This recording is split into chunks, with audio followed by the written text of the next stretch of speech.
Well, hello, everyone. Happy Saturday. So, here's what I've learned over the last couple of weeks. You guys like drama. Now, I know we all like to deny that we like drama. And, there are times when I'm like, can we just please focus on something that matters? But the last couple Saturdays, I've done some drama streams. I've done streams about Carrie Smith getting sued for defamation from Unsafe Space, which, still reveling in that glory. I did last week a stream basically exposing Adam Krigler for shilling for really effing bad people to make money in super chats. That was 7 hours long. I feel like I was a champion on that one, but many of you stayed with me to the very end. And it's become clear to me that you guys really like this content. And so who am I to judge? It's Saturday. It's time to kick up our feet. And we're going to have sassy Saturday streams every so often. I don't know that we'll do them every Saturday, but, maybe we'll try it. And it's not even going to be just me this time. I decided to bring on a co-host, a special guest who is just absolutely perfect for this type of occasion. Graphically Alex, welcome to the channel. Hey, so I don't have to be professional this time. This isn't No. my political activism moment. This is just trashy reality TV, Kardashian style Yeah. Alex. Yes. Okay. We're going to be total bitches for the next several hours. It's going to be great. Yeah. So I'm looking at the chat. I'm not being blocked from the chat unlike other people. So no, I'm ready to fight. We don't do that on my channel. Now, you don't have to look at the chat if you don't want to, but I'm certainly not going to block your access to the chat to see what's going on. That would be very rude, I think. Well, I'm ready to attack the shills. I'm ready to fight.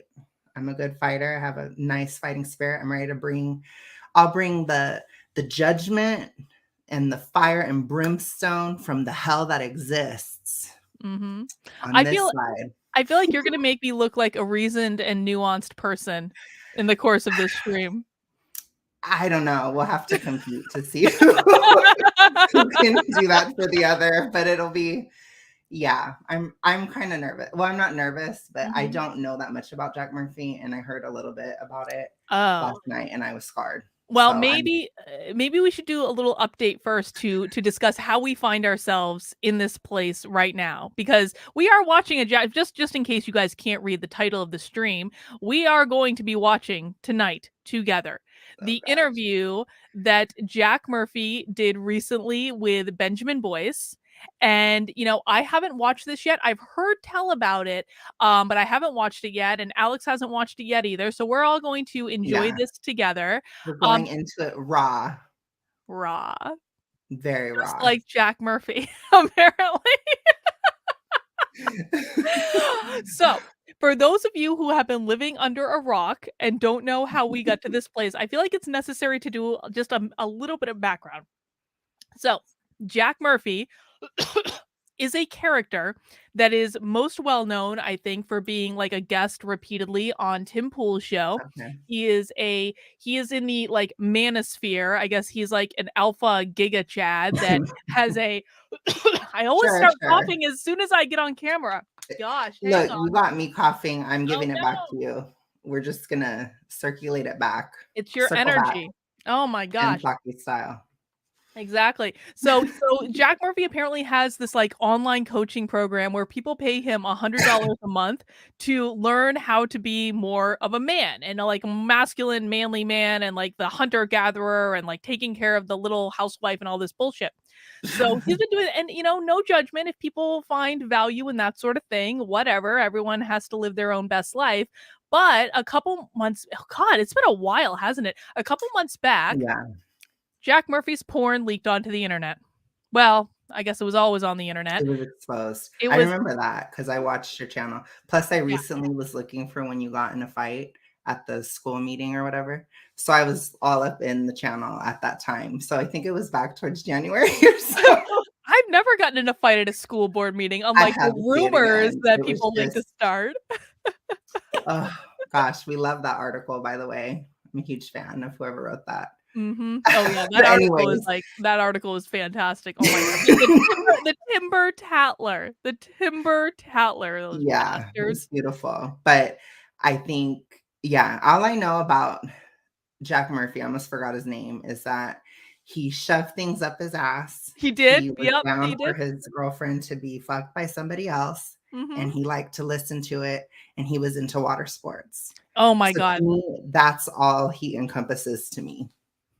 Well, but this is the ironic thing though, because he was like this alpha giga chad guy, and then all of a sudden his porn comes out and he's inserting things in places that I never wanted to see something inserted personally, but I didn't see that, and I okay. don't wanna see it, but I trust you. I accidentally saw it. The Quartering posted it on Twitter, and I accidentally saw it before it was Ew. removed.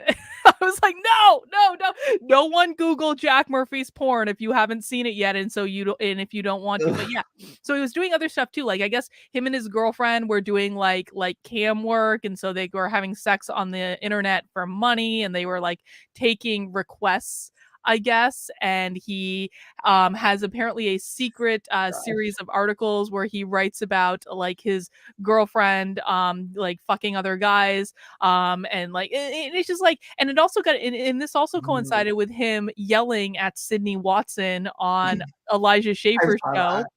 because it was brought up in a super chat, and apparently that's Sydney Watson's fault. So anyway, Jack Murphy got himself in a little bit of a pickle because he had built this brand of being like the most manly of men, and then all of a sudden there are pictures coming out of him doing things that, you know, again, I'm not passing judgment. Like, who really cares what I anyone likes will. in bed? Oh well, no, you can. But it's like it's a little bit of a, you know, it's a contradiction. Let's just It's say it's a beta bitch contradiction. action, What's that? definitely. Beta bitch action. Yeah, yeah. Not exactly what you wanna see from a Yeah, guy that's making $100 a month per okay. person to be an alpha giga chad. No, it's not Chad, it's, I don't know what it would be, but it's Mhm. not Chad. No, no. I think, I don't judge if somebody's a switch, but I don't get switch vibes from him. I get just beta bitch vibes. I kind of I tend to agree, and I Yeah. think it's like severe overcompensation on the Yeah. other end, right? Yeah.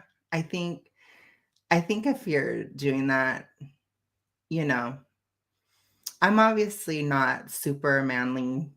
I won't say I am. I'm not gonna make a Mhm, brand about, how to be a man. mhm, But, um, you know, I could I'm the type of person that may or may not be into that, like, some of that stuff going in mhm, certain areas. We'll just speculate, but I would say I'm definitely not super alpha all the time, but I probably am more alpha than he is, which is mhm. bad.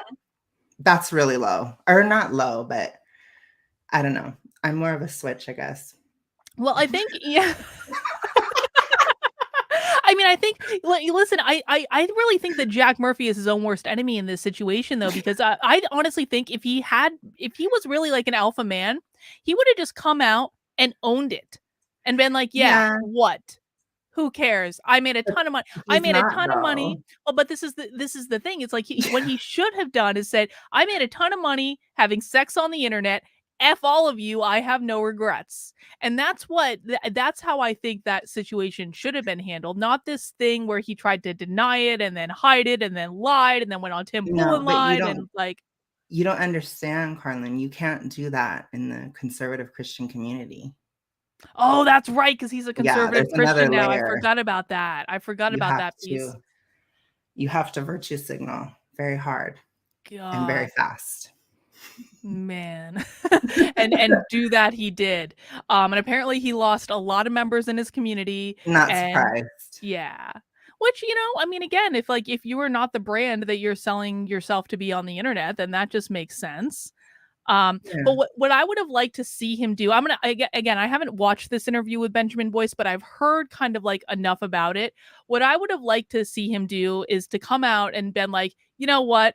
I handled some of those situations badly after this news broke. I did. And here are the lessons that I learned from it. And I'm not going to do that shit again. And that's probably, I think, would have been the best case scenario for how he could have handled Yeah. this interview is to like a little mea culpa. Like, and again, I don't even think he should apologize for the porn stuff. Like, who really cares? Like, we've all done, if we're lucky, we have all done kinky shit in bed. If we're lucky. I would just say you don't have to be denying it. Even in the Christian world, you would just say, um, it was wrong and I Mhm. stopped. I've repented, Mhm. that kind of thing. But I don't know. I mean, I don't know why he had to put it online, but I guess he did it for money. But that's the price you pay. Well, When that's the you're an part. online whore, then you're a whore. I don't know. That's what it is. Well, and that's why I think he just should have been like, so what? Yeah, I did porn for money when we needed to make money to pay the rent. Like I think I would have much more respect for that, but he didn't do that. He tried to deny it, and then he did this thing where he made this grand conversion to Christianity, or maybe he's always been. I don't know what it was, but like he tried to lean on Christianity, and I was like, dude, this is sad and pathetic. Like just in, like like every mistake you've ever Yeah. made in your past has led you to the place that you're in right now. But it just Yeah. seems like he just keeps doubling down and doubling down and doubling down like an SJW. Well, yeah. And you also wouldn't, you have to own it, I guess. Mhm. You still have to own it, but you don't have to like revel in it or be like, oh, I'm such a horrible person every day. Like, I don't know, even if you were super conservative, you would know you were forgiven. So it's kind of like you don't have to act so extra. But I mean, he had to know conservatives were going to go after him. They were. Oh, Of yeah. course. Everybody probably went after him. I would have gone after him if it would have been a couple years ago. And I would Mhm. have been more toxicity in me. But it's when you that's how cancellation happens. Cancellation happens because you pretend to be something that you're not a lot of the Mhm. time. And that's what he did. I'm getting on here and I'm saying to you guys, I'm drama whore, clout whore, bitch. Well, I'm not literally a whore, but I'm all those ways of being a whore, social whore. And I love putting myself out there and I'm all about drama. And yeah. So if I say that to everybody in the audience, I'm never going to get canceled because if they were to go to my channel and see how I act, they'll be like, well, that's what he said. Yeah. So, You and if get you what you don't pay like for. it, Don't watch. right. Or watch anyways and just hate and leave comments and be, getting the algorithm going. Thinking that. Yeah. Also, I just want to respond to the chat. Somebody asked what a switch is. A switch is somebody that's dominant and submissive. So they'll switch Mhm. between the two. I think that all of us, not necessarily like exclusively in bed, I think all of us are switches like in our general lives because I Yeah, think there are some maybe. situations in which we need to be dominant and some situations in which we need to be submissive, but not necessarily always in relation to sex. But I do think that there are a lot of like very powerful men in powerful positions in real life that are absolutely submissive in bed because they need to balance that out. I'm just saying. And so you think Murphy but you see it more as a compensation. Like, is he Yeah. talking from the bottom, that kind of thing? I don't know if I see it like that. I kind of see him as like very confused and not really knowing who he is. Yeah, And, no you know, identity. I mean, I also think he's just a kinky motherfucker, if I'm honest. And like, I mean, it's like a lot of what he did is experimentation. Yeah, I mean, he could just be a hoe, I guess, but you have to own that too, because Hmm. even if you suppress hoism, it's probably going to come out in other ways. Like maybe you'll be a whore. If you suppress hoism. Yeah. Well, it doesn't go away necessarily. You just find another way to whore out, which I feel like I guess that's what he did with his branding. Hmm. So it's still a hoe. Well, and again, I mean, I think this goes back to what I would have liked to see in this interview that we're going to watch with Benjamin Boyce. I would have liked to see him just own it. Just own who he is. Now, I have a feeling based on what He's I've probably heard that not. that's not going to happen at all in any way. Well, I But think too, Benjamin Boyce is too nice. He's too yeah, sweet and innocent. I would have been probably a bitch if I would have talked to Jack. that's why But I Jack feel a chose bitch Benjamin here. Boyce. Huh? That's why Jack chose Benjamin Of Boyce. course, because he's so sweet and innocent. Mm-hmm. Mm-hmm. But not here. Neither one No, of us are, so get no, ready. no.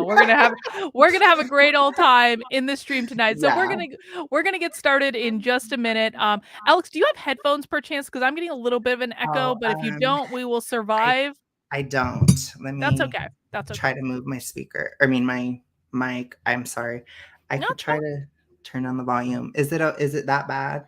It's not that bad. It's Okay, just I it's a can slight sing. echo, and we will survive. I guess I'm a little bit more worried when we start actually playing the video, but you know what? We're gonna troubleshoot this as we go. It won't be a big deal. Okay. I Okay. tried to turn it down a little bit. Cool. All right. Well, before we get into the stream, I've got a couple orders of business that I want to take care of.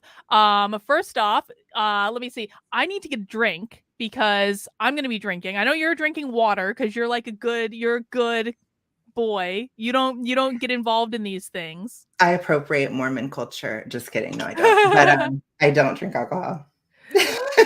Well, I do drink alcohol, and I will be drinking alcohol tonight. I've got 3 options at the moment, and Alex, I'm gonna let you pick out which one I start with, just because you get the Oh you my get the honor gosh, you're today. making me choose a sin live Yes, on camera? yes, Oh my absolutely. We're gonna be god. talking about sex and all sorts of glorious debaucherous things. You This can pick is out a already drink. getting kinky. Oh my Okay. god. Okay, our first option is a Pipe Dream Brewing pink lemonade sour, which I feel like might actually be really appropriate for Jack Murphy. Oh. Ew.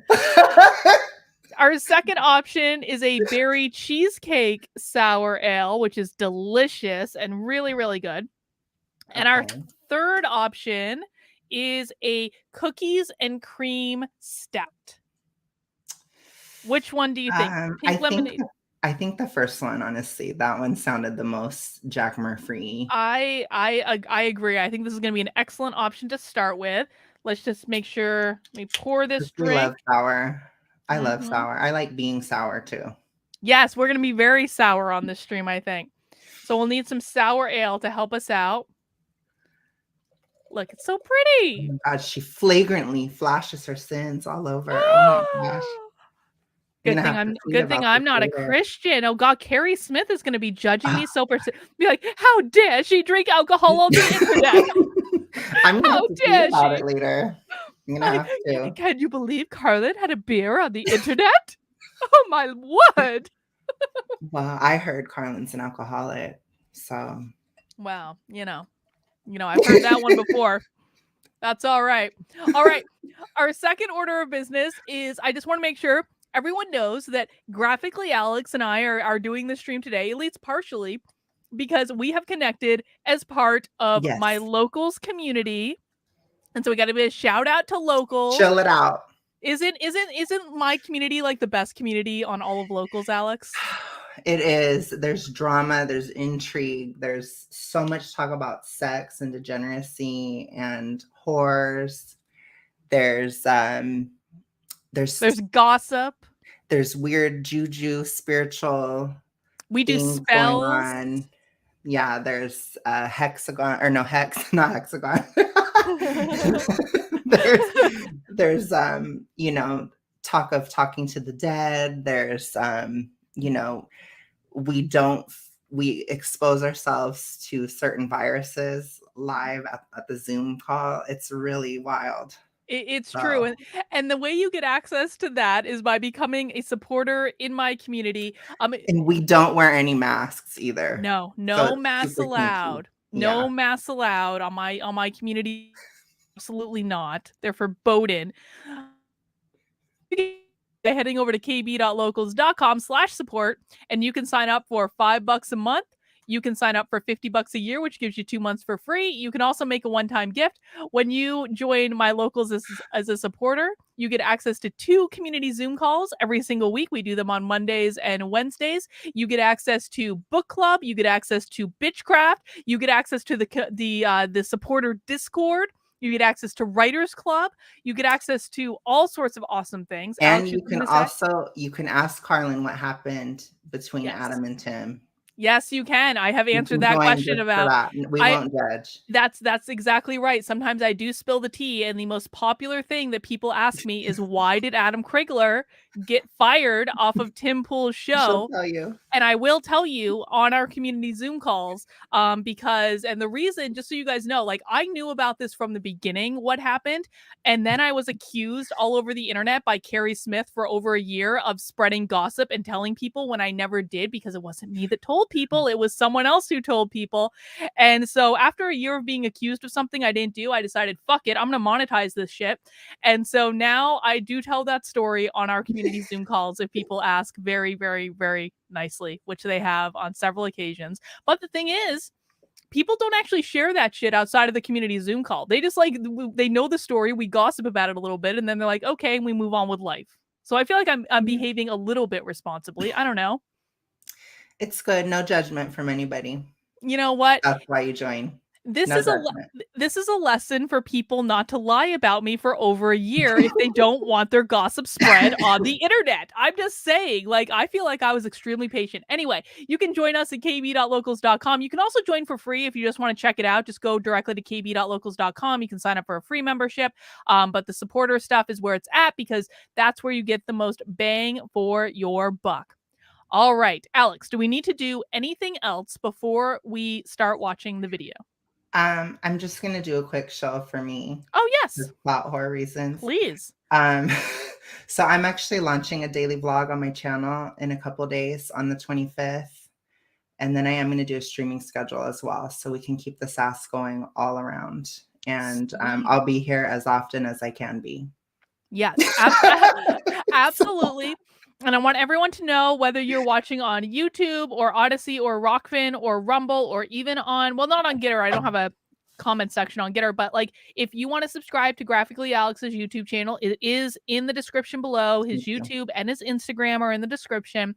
Please make sure you subscribe. He's awesome. And you're going to be seeing a lot more I'm really on the channel. mean. Yeah, he's really mean, but I can take a punch. No, I'm just kidding.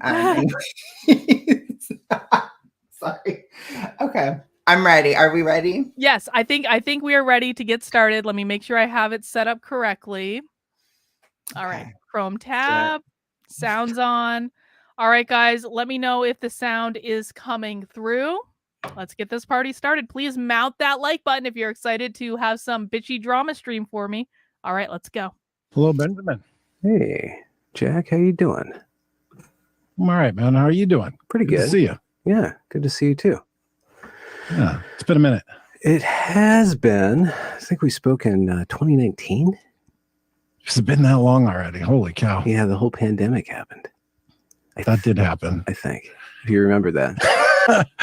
Just 2 more weeks. 2 more weeks with the masks, apparently, they say. Wait. Okay, I have something to say immediately about his energy. He's scared. And I think he's scared at the beginning of this interview. That's my read on him. What do you think? I was just... Firstly, I think Benjamin is cute. And secondly, I am scarred by the weird lawnmower dying of the beard moment. I don't understand it. It's weird. I don't like it. I don't like it either. Very gross to me. It gives me, I don't know, like the fact that it's like a skunk. Like, why would you do that to your face? I don't understand, but that's what it gave me. That's what it made me think of. And I was like, why? Like, why would you deliberately do that? Oh, gosh. I think he should have shaved the beard. I think he should have made a comeback by shaving the beard, becoming a completely new person. He should have publicly shaved the beard. As penance, for his sins. Same shame, yeah. Yes.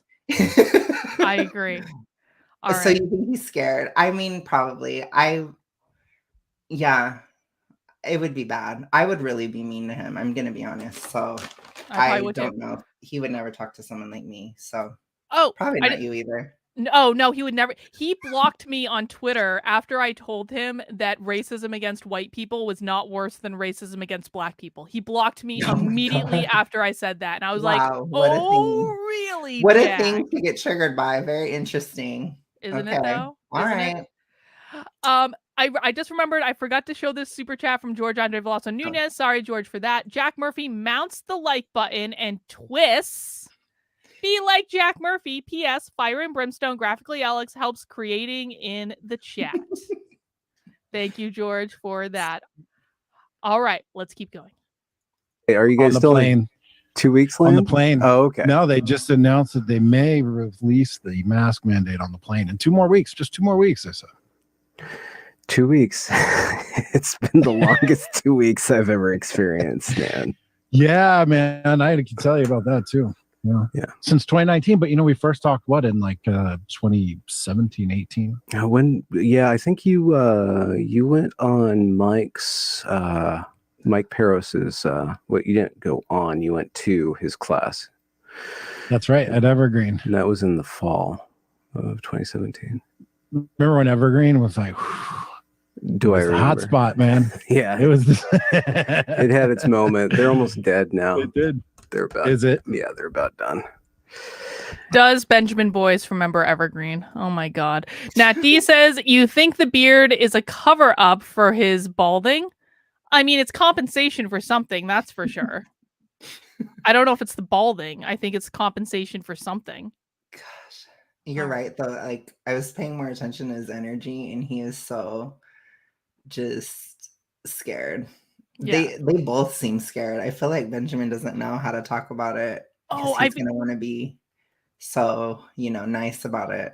I mean, like, kudos. I wonder whose idea this interview was. Like, was it Benjamin's or was it? I bet it was Benjamin's, to be honest. And I think that, like, I can understand why he might be scared though. Like, this would be like, he's so even keeled and just like appropriate and nuanced in his interviews that like it makes sense that Jack would go to him for this, but I don't know.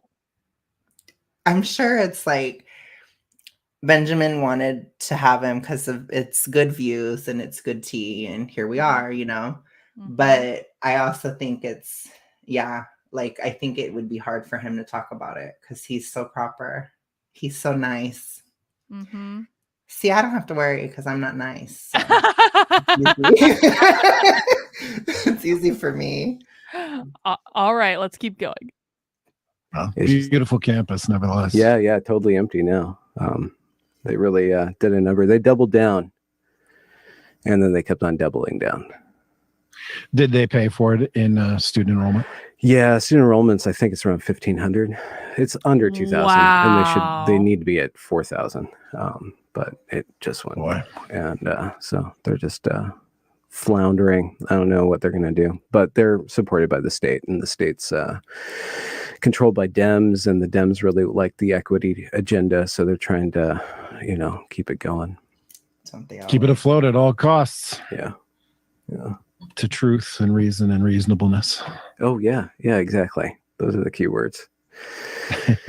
Reasonableness. Yeah. What have you been up to? Yeah, Jack, what have you doing? Well, today I spent some time outside in the yard with my son, building some gardening furniture and fixtures for the backyard. Super manly. Kids are on spring break. Oh, okay. Oh God. Yeah, we've been trying to. Alex, what did you say just then? I said super manly. What do you mean? He did the most manly thing he could think of. That he did. Like yard work. I chopped a log outside. He lives in like Washington D.C. He doesn't have a yard. Like, he hunted, he got a deer or whatever. He went out into the woods with a bow and arrow, and he was a hunter gatherer. My God. All right. To learn, one day we want to be out of the city, and the timing isn't right for that just yet. So until we can do that, we've decided to make our backyard into a farm. And so we're building all kinds of fixtures and chicken coops and getting hens. Wait, how many chicken coops are you making? Well, sorry, chicken coop. Okay. Singular. And getting a handful of hens and just doing it in the backyard, even though we're like right smack dab in the middle of the city. But it's fun, man. You get the kids out there. And, other than that, man, I'm just, I'm back to doing all the normal things, man. All the normal things, working with the liminal order, doing a podcast, working with my guys. Who have you been interviewing on your podcast? What was that? The normal things. What would be normal for him? Who knows? But like, I mean, I do wonder, I wonder, like, how are his subscribers on YouTube doing? Let me just look at his YouTube channel real quick. Like, I mean, honestly. Yeah, pull it up. We should look at like the Social Blade stats and like, I mean, okay, like Jack Murphy. Let's see. He's got 42,600 people on YouTube. I mean, is he even posted anything lately? Yeah, I guess he posted some stuff a couple weeks, like about a month ago. So he's not really posting anything on his YouTube channel. I wonder what. Sorry, I know you guys can't see this. I just want to look up his Social Blade like statistics real quick. Which normally I'm actually like not one to judge like, YouTube subscriber count and stuff like that because I think the whole thing is silly and ridiculous. But simply because this is the topic of Drama stream. conversation, it's a drama stream. We're gonna do it anyway. Actually, you know what? When did this all start? Oh, he's lost 800 in the last 30 days. Okay. I think it started in January. Yeah. That's when he was canceled. January, February, like in that range. Oh man. Yeah, he was. Yeah. I don't know what it was before. I didn't keep up with him, but it was interesting that there was so much right-wing drama. Yeah, let me show you this. I'm gonna pop this up on the screen real quick. So let me show you what I see, which is so we've got he had a couple big hits where he got a bunch of subscribers, which is pretty cool. But then we get into it was going January down 2022. before. Yeah, Okay. so he was already getting less subscribers, which to be honest, like I totally understand that. It does. And also, like, there, at least with my channel, there was a point with me, and I know the exact date it happened. It was August 26, 2020, where YouTube did something to my channel, and it was that specific day. Everything started going down, and everything just came to a grinding halt. And so I don't want to dismiss that there could be YouTube shenanigans involved, because I absolutely think there probably are. But look at January 22, 4,000 down. Okay. He lost 4,000 subscribers in a month. It wasn't like, well, how many does he have overall? He has like 42,000. So that's like he lost like that's a lot. That's like 10, almost 10% of his subscriber base. And he lost another 2,200. So that was it. So it was in December he lost 4,000, another 2,200 in January, another 600 there, another 2,000 in March. Okay. Yeah, so he's definitely lost some audience from this. Yeah, looks like he was going down before, but like you said, it could have been YouTube, but it could have been that he stalled anyways. Sometimes that happens too. But it's hard to produce this stuff day in and day out. It really is. Really hard. But all right, let's keep going. I just had Jordan Hall on the other day, and before that, John Robb. And I've got one in the can with Jeffrey Miller, and I've got Luke Burgess coming up to talk about his book Wanting, about Rene Girard and mimetic signaling and mimetic contagion, which is very timely. Mm-hmm. And it's good, man. I continue to do the deep dive stuff, which was really my interest in the first place, doing the deep dives, heavy, high level stuff, some abstract, some practical. But really, like, the best part about it was just reading a great book and thinking, man, I want to talk to the author, and then having the luxury of being able to talk to him for a couple of hours and pick their brain. Yeah. You read, and I'm like, hey, I got a question here. Oh, you just write it down. Yeah. Get 2 hours with them. It's been great. And, leading up to that, last year we had on Alexander Dugan right before all this craziness went down with... Hang on. I got to highlight something in the chat. Mr. Solomon says, don't say in the can. That's probably extremely good advice for Jack Murphy right now. So what I want to say, like, so he hasn't actually said anything. And this is like a common theme that I've noticed with Jack Murphy in the time that I've been watching him. And, I feel like he is the type of guy that uses a lot of buzzwords to say not really that much of substance. It's very... happy hour woke training language, communication. It's very like not saying anything, snaky, like even the way he's moving, it's like a snake. It makes me want to throw up, honestly. I really don't like him already. So, because it's the way he's acting is making me nauseous already. I don't know why Tim Pool had this guy on so much, because honestly, like, I don't know either. There are times I will say that Jack Murphy has said things that I appreciated. And there have been times when I liked his perspective, but he's just so smarmy, and I don't think he's that smart. I think if he says something interesting, it's probably something that he's cribbed from someone else. Probably. And right now he's really boring too, on top of everything else, which I don't know how you can be total sellout whore and boring, but he's accomplished it. Yeah. It's pretty bad. All right. We're only 4 minutes into this. We have an hour and a half left. All right. Let's see. Ukraine and Russia. So, we've been digging into the important hot topics on a deep level for a while. You've had Millerman on. I spoke with Millerman, and he's the Dugan scholar. He is. Yeah. He's the leading English English-speaking scholar on Dugan for sure. And I didn't get a really good, and I haven't read Dugan, so I didn't get a really good grasp on Dugan's philosophy. It was very different. It seemed like very different than anything I had encountered. It's very, not necessarily anti-liberal or anti-Western, but it seems kind of like it goes in that way. It's very critical. No, 100%. 100% anti-liberal, but also 100% anti. I'm not a Duganist. I'm a student, right? I've studied and learned and read and talked to him as a way to understand one of the world's most interesting men, because he's a thinker of influence. And if you want to know what's happening and why things are happening, then you got to know. You got to learn. You can't just block it out and be like la la la. Yeah. So he's anti-liberal, anti-fascist, anti-communist. And he's trying to come up with a fourth way that is neither of those three things. Did you get a sense of that fourth way? What it's comprised of or anchored by? Yes, it's anchored by a Heidegger's concept of Dasein, which is, if I believe, and I'm not a Heideggerian nor a scholar, and this is one of the most complicated concepts in all philosophy, but my layman's take is that it's the state of being before one is even aware of oneself. And from there, he extrapolates from unique individuality of everyone's Dasein to great civilizations. Mm-hmm. And no one cares. He respects. Literally no one cares. And there's continuity and get to the meat of it. Come on. Symmetry throughout his thinking. It's congruent, rather. That he believes my God. in Hang on. Question from the chat. What do you think? I'm not saying that word on YouTube. I'll get demonetized, but I'll show it on the screen.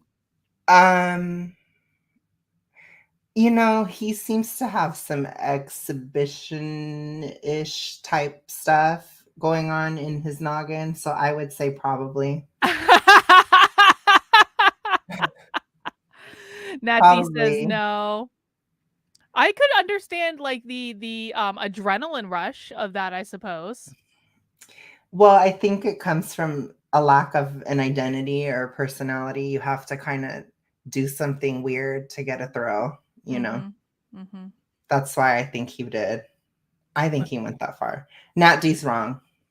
So. Well, you and Nat D are going to end up in a feud before all this is over. All right. Individual Dasein of each person, and then collectives, and then civilizations, and then their large spaces that they control.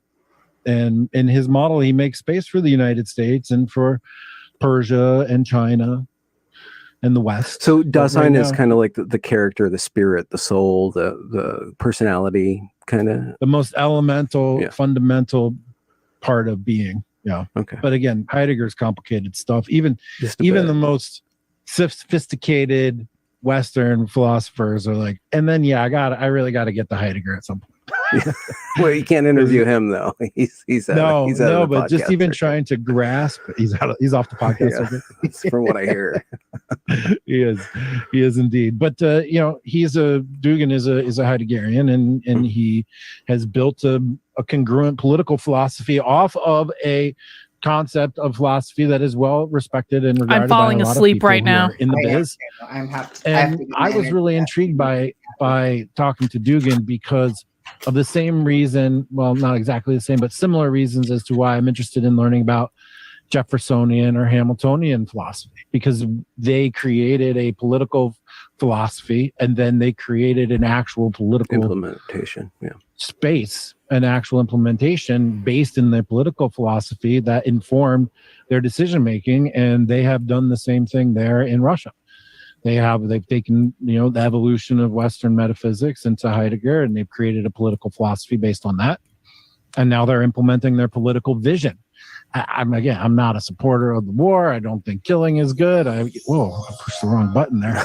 I don't think. Was that your killing is not good sound? That's Pokemon right, exactly. found or something. Right, exactly. That's one of the presets on the Podcaster Pro. I just knocked it with my finger. And it's good to understand how people build political spaces based on political philosophy that has a root in the conversation of Western metaphysics. So it's relevant and it's exciting. And that those kind of conversations that I've had on the podcast are the things that are most exciting to me. Jordan Hall does a lot of meta thinking. Does that overlap with what we were talking about with the design and trying to find a fourth way, or trying to get a grasp on the political and social order? No. I think if we dissect a few of the questions you just asked there out, we can say yes to one of them, which is trying to understand the current political and social order and trying to understand on a meta level what is happening. Jordan believes that the advent of social media and the internet and globalization, etc., is as fundamental a change as the printing press or fire or the wheel. And we're going through an incredible transition period, a liminal state. Are you sure you don't want to drink? In such a way that we don't know really where it's going, and the only thing that we could do is try to look at the science, and try to get a sense of what's emerging. You can, you're eating candy. You have a different vice.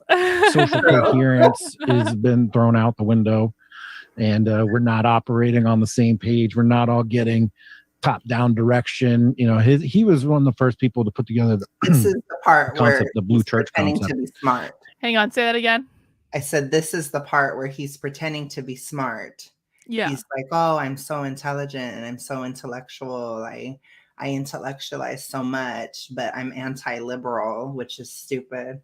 That's a dumb thing to say from a philosophical standpoint. Yeah. It's like, I don't know. It just sounds like a bunch of horseshit. So. Well, no, and I have no doubt that he has looked into some of these things, but I think he looks into it from a perspective of he wants to present himself as this overly intellectualized, manly man that analyzes philosophy in his spare time. And it's like, no, dude, that's not like, I'm sorry, that's not who you are. It's not who you are. And it's like obvious to anyone watching. And not only is it not who he is, but it's not, it's not 2013 anymore. It's not 2011. Like, we're post panorama. Like, it's time to get off your ass and go do something, not sit and daydream in your bedroom like a teenage girl. Get up and do something, or just shut up. I don't know. Like, it's just for his image. It always goes back to image with these people every time. Yeah. And I feel like, it's almost like guys like this, that like they are the legacy of the intellectual dark web. Like, the intellectual dark web solved exactly 0 problems, but they made a lot of guys like this who thought that they could become famous on the internet for intellectualizing. Well, I think there was, call it biblical, but time and place, right? There's a season for this and a season for that. There was a season for intellectualizing to kind of figure out what was happening. But that was 10 years ago. We're beyond that. We're way beyond it. We're even beyond just the, getting people to realize what's happening, waking people. I think we're beyond the waking people up phase. Now we're in the, we need to do something, get out of the bedroom, actually get stuff done phase. So he's, 10 years behind and acting like he's so smart. It's like, dude, I was intellectualizing when I was 16. I'm now almost 30 and I'm doing something. Like, what are you doing? It's just, oh gosh. And again, I'm not even like a super manly man or anything like that at all. So if I can do it, he should have been miles ahead of both of us if he's so manly and so whatever. He should have been way beyond you too. Oh yeah, I mean totally. And I think part of the problem and why he might be stunned, and I agree with you, by the way, that I think that there was a time and a place for the intellectualization in terms of like we need to actually figure out what is going on, because that was something that wasn't talked about. And so I do appreciate it from that level, but at some point you have to transcend beyond that. And it's like most people that in this space just haven't done that. They don't know how to take, okay, here is the situation. What do we actually do about it? If we care about this as much as we express we do online, if we think this is as dangerous as we are saying it is, then what do we do to fix this and turn this back? And that seems to be the place that most of the people doing this sort of thing on the internet never get to. They don't want to do anything. He just wants to make money. And he's not even good at that anymore because he couldn't even keep a brand. It's like, dude, like I just can't. I can't with the posturing with him. It's stupid. Like he's dumb and he's trying to, like, again, like you said, if overcompensation had a person of a picture, like had a picture of a person next to it in the dictionary, it would be him. Like literally everything he does is overcompensation. I agree. All right, let's keep going. And he wrote an article back in 2015 or 16 that was profoundly impactful on me. Blue Church? Is he gonna cry? Blue Church, Red Religion. Oh. The Blue Church being the top-down centralized information structure that created resonance and group coherence. And that was controlled. Think Walter Cronkite, think the professor at the front of the classroom, one to many, broadcast of one to many. And then the ability for the many to broadcast to the many has disrupted our group coherence. And now we're all out of phase and searching for our own truths. And who knows what's going to come out of it, because we're in a state of flux. We're in the adaptive valley, as the Weinsteins might say. It's very stochastic, that's for certain. It certainly is, man. Whew. And even the internet, I was thinking about the evolution of how I came into being as an internet persona, because there's Benjamin Boyce and then there's Benjamin Boyce out in the it's not the same. You're not 100% congruent. Well, no, because the camera doesn't. What did you do? I have a very definitive opinion of what I just saw Jack Murphy do just then, but what do you think he just did? Where he's like, you mean you're not the same person you are online as off, Benjamin? He's trying to be like, see, everybody's just like me. And it's like, please, like what? I don't even know what Benjamin is talking about. Like what does he do off camera? He doesn't do that much on camera, like. Well, I don't know. I will say, like, I've spent time like chatting with Benjamin Boyce off camera, and for me, he is extreme. I mean, sure, there's stuff that he doesn't share like on camera that like is in his real life, right? But that's I think all of us. But like, he is the same person. The Benjamin Boyce that you see on camera is generally speaking the same person as he is off camera. That's what I would assume. And I would think maybe the only thing I could see Benjamin doing off camera that he wouldn't on is he probably spills tea and gossips a little bit. I just know that because a lot of cancers do. That's a fine thing. But, that's probably about it. And he probably knows a lot of tea about a lot of people, but that's pretty much it. I can't see him being drastically different. And it's like Jack Murphy is trying to, I don't know. It's very pathetic what he's doing. I just think he's trying to make it seem like he's normal, and he's not. I mean, and I don't necessarily think that there's anything wrong with not being normal, if I'm honest. I actually think that being well, exactly, just own who you are. And like I'm not the same person in real life as I am on YouTube, because you have to have a persona of like you don't have to, but like you have to be a little bit more like extra on YouTube in order to not bore people to death when you're talking about it. But I'm also not like, I don't feel like I'm as substantially different as like Jack Murphy is between his persona and what he does in real life. Sin says Jack's birthday is July 25th, 1979, so he is a Leo. That totally makes sense for me that he's a Leo. Horrible. That totally. I wonder what the rest of his chart. I don't own him. He's denounced. No, he's not welcome. All right. No way. Let's see. Disowned. He's not allowed to be a Leo? No. I wonder what his other sign, what his the rest of his chart looks like. He's disallowed from calling himself a Leo. That's all I can say. He does look like a Leo. That's probably why he has the beard. He's bald though. That's why he's compensating with the beard. It like gives Joe him like, Rogan's you know. too, and I think Joe Rogan's bald too. All right, let's keep going. And catch everything, you know, and I keep, you know, I keep grounded outside of here, and I'm aware that I wait. Brent has a great idea. Check this out. Instead of Sassy Saturdays, maybe the Karlyn Tea Party. I like Sassy Saturday though. I like it as a hashtag. We like the alliteration. Alliteration is important. All right.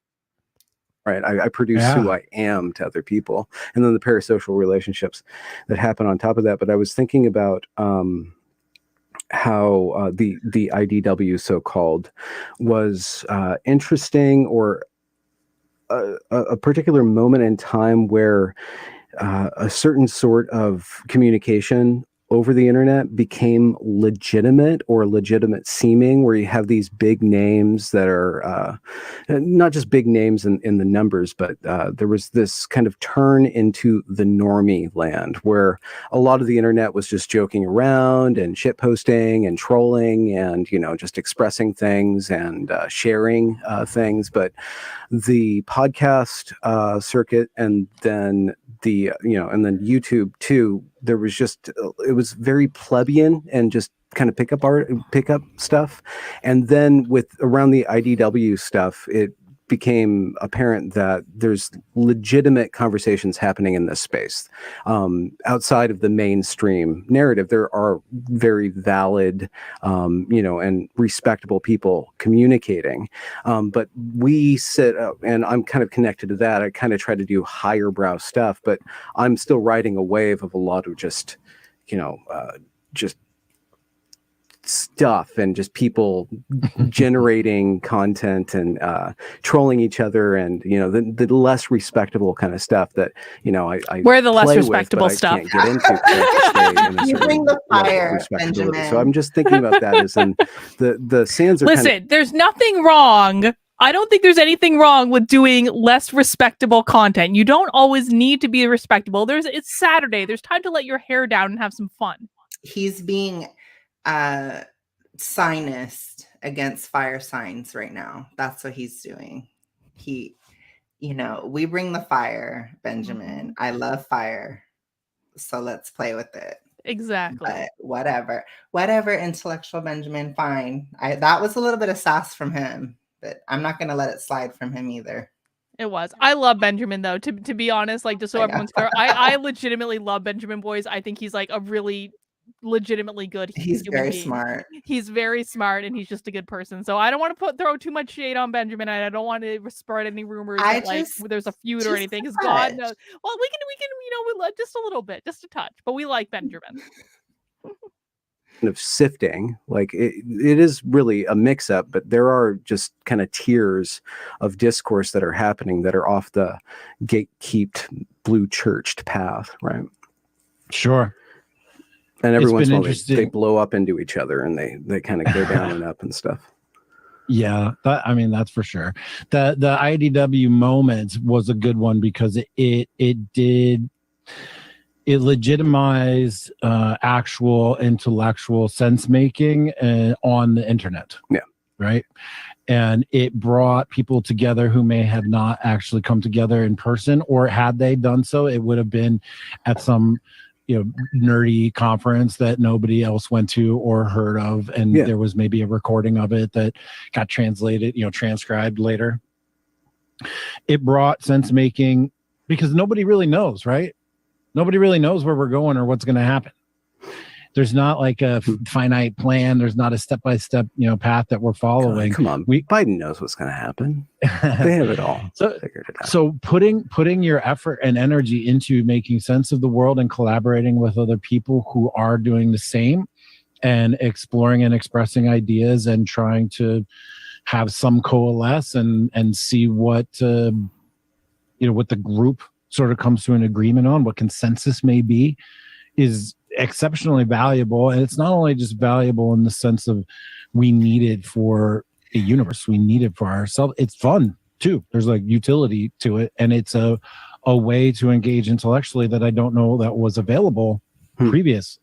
But even though it is intellectual, it's still entertainment. It's still fundamentally entertainment. It's fundamentally stimulation. People are attracted to these different personalities because they like them or they are entertained by them. Even though there is sense making, this legitimate kind of important-ish work going on, still fundamentally Brett Weinstein's an entertainer, I'm an entertainer, you're an entertainer. We have to attract, keep, maintain, and then change attention. Like we're still in this attention economy. So I do not agree with that position. Well, I do in some respects. I do think that YouTube is about entertainment primarily for most people.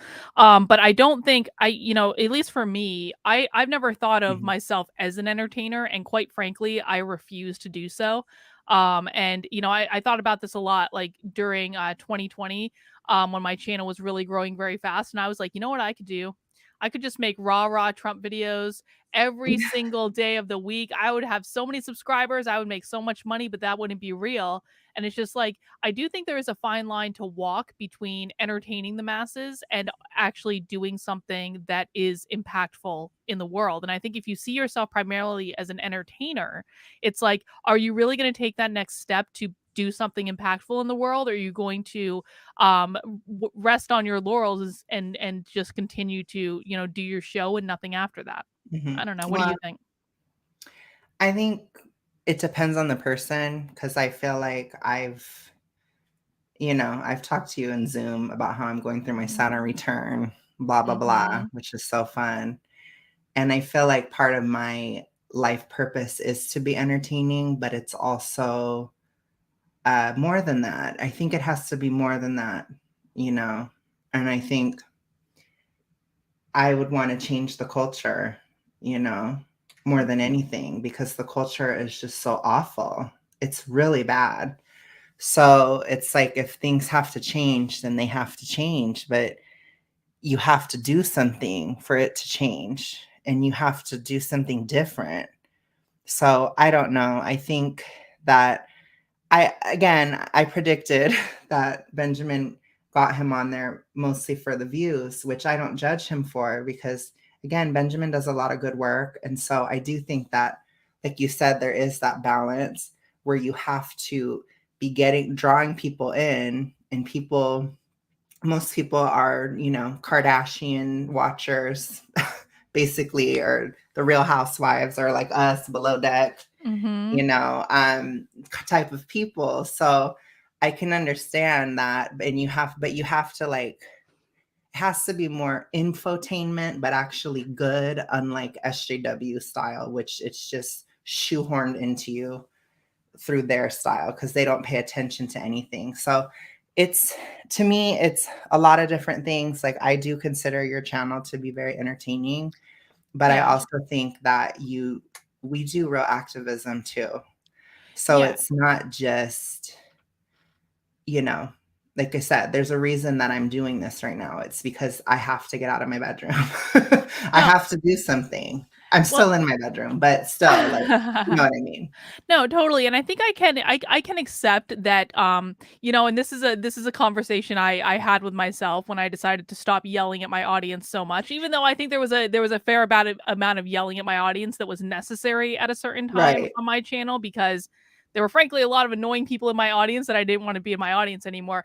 But I can rationalize the need to put on a little bit of an act in order to entertain people, because that's the way you keep them interested, and that's the way you keep them coming back. They're like, what is she going to say next? What crazy thing is Karlyn going to tweet about Hitler today? Like, I mean, there is a certain aspect to that, but at the same time, I think you can also do that and balance that with trying to be informative, or trying to teach people, or trying to activate people to do something. And I think a lot of people, and that's not Benjamin Boyce's shtick. So I'm going to I give him a little bit of a pass, because I think his shtick is to document things. And I do think that there's value in that. And I think he does a really good job of it.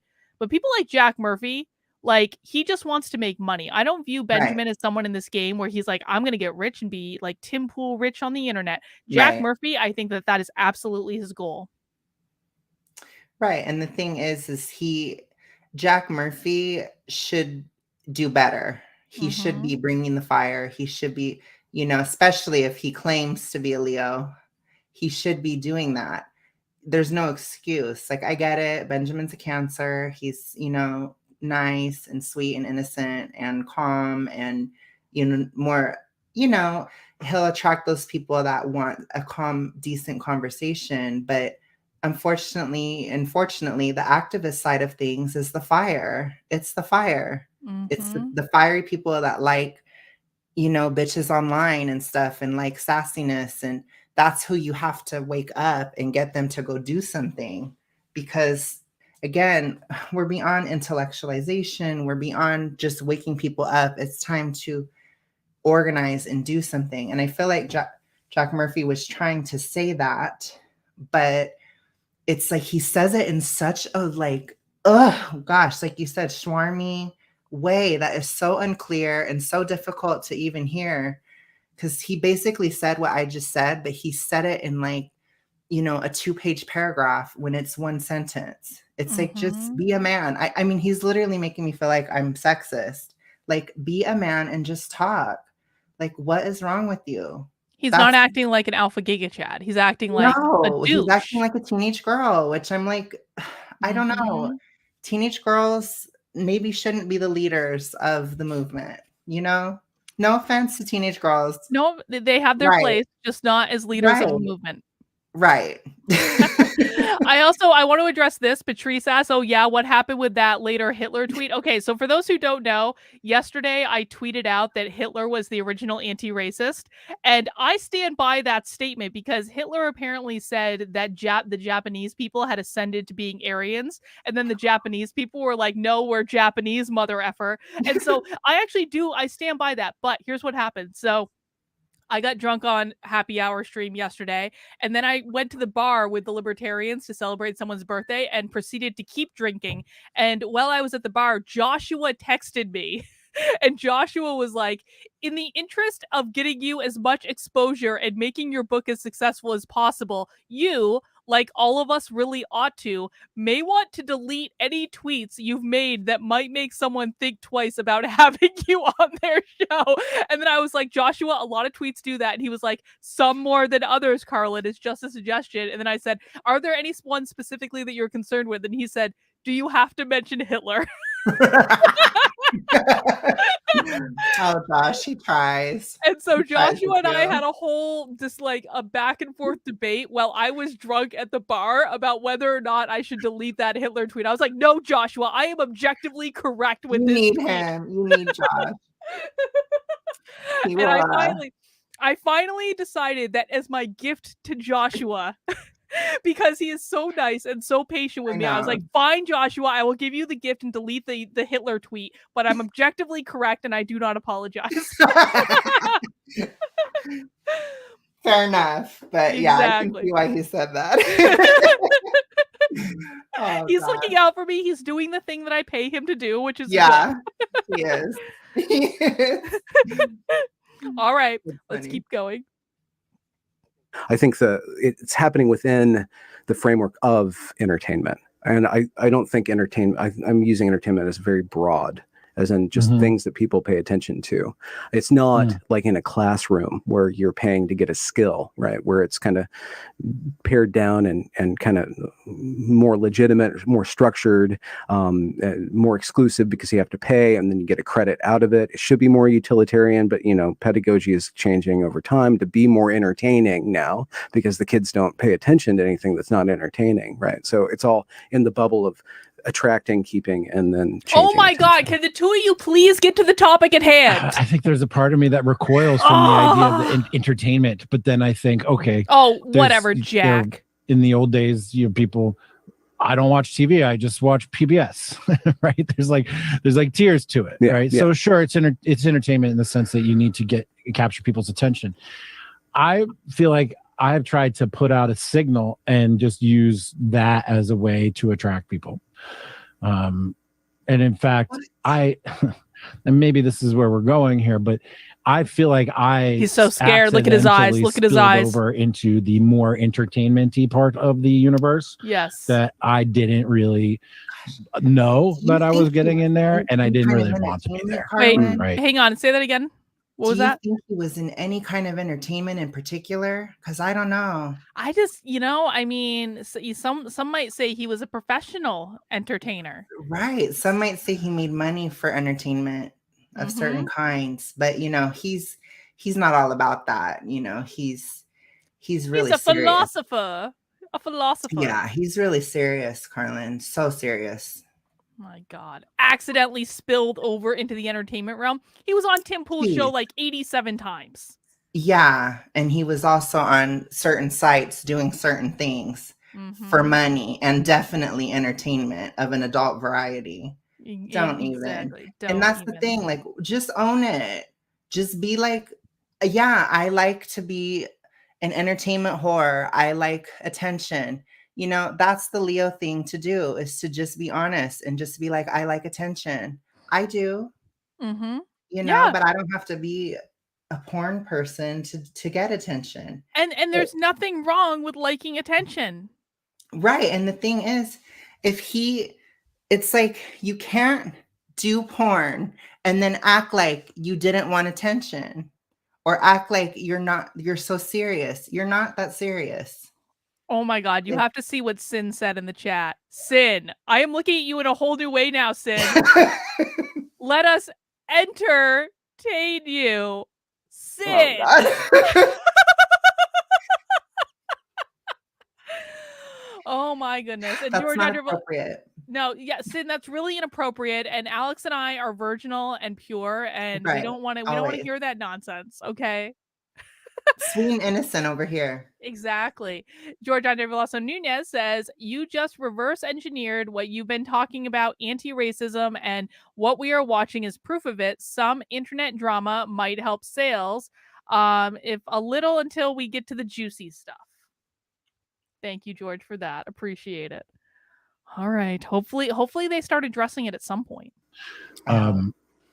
Because I'm a writer first. I'm a creative first. I've been a musician. He's a writer? I've always wrote like one book. I've got literally stacks of leather-bound journals filled with notes and scribbles, and I've written a book, and I've written 100 blog articles and whatever. Oh my God. I have an uncontrollable urge to just express myself creatively. Oh so I'm I have been producing it. I have been putting it out. I mean, I've released a record once. I mean, listen, like if we think about it energetically, the sacral chakra is the center of our creative energy. Now, the sacral chakra, like, it is also the center of our sexual energy. Sex is the most creative of all acts, because you can literally create little human. So, well, not if you're gay though. That's hetero privilege, Karlyn. I don't appreciate that. I mean, you do have to sleep with a woman, but you can still do that. I think the equipment is the same. Like, generally speaking, you could actually do the act if you were so inclined. That's true, I guess. According to Josh, we're all pan or whatever, right? Yeah, as long as you get enough alcohol in you or something. But I mean, I can't with I'm a writer, and I just write articles about how I love hearing my girlfriend be fucked by other men. I'm such a serious writer, you guys. I'm serious. I'm gonna have his back here though for a minute. I actually think it took balls to write that. I do. Like, he was addressing something that was, I mean, it's a real experience for him. I guess I have to respect him putting it out there. Like, and I never read it, but like, I've heard enough about this article, like a raw, authentic article. But now he's trying to pretend that wasn't him. Well, the thing is, okay, if you want some tea, like, I've written some really crazy shit too. I have books that I've written, I've written a lot of weird stuff, but I would never denounce what I'd written. That's where I was at that time. And I think too, it's not necessarily super creative to just write an article about that type of thing. I doubt he said it in a poetic way. I doubt that he did anything with it, really. You know, if it's just, it's very, you know, lowbrow. It's like, I saw like the SJW art culture is horrible. Like there's this one statue where they have a female cop taking a piss.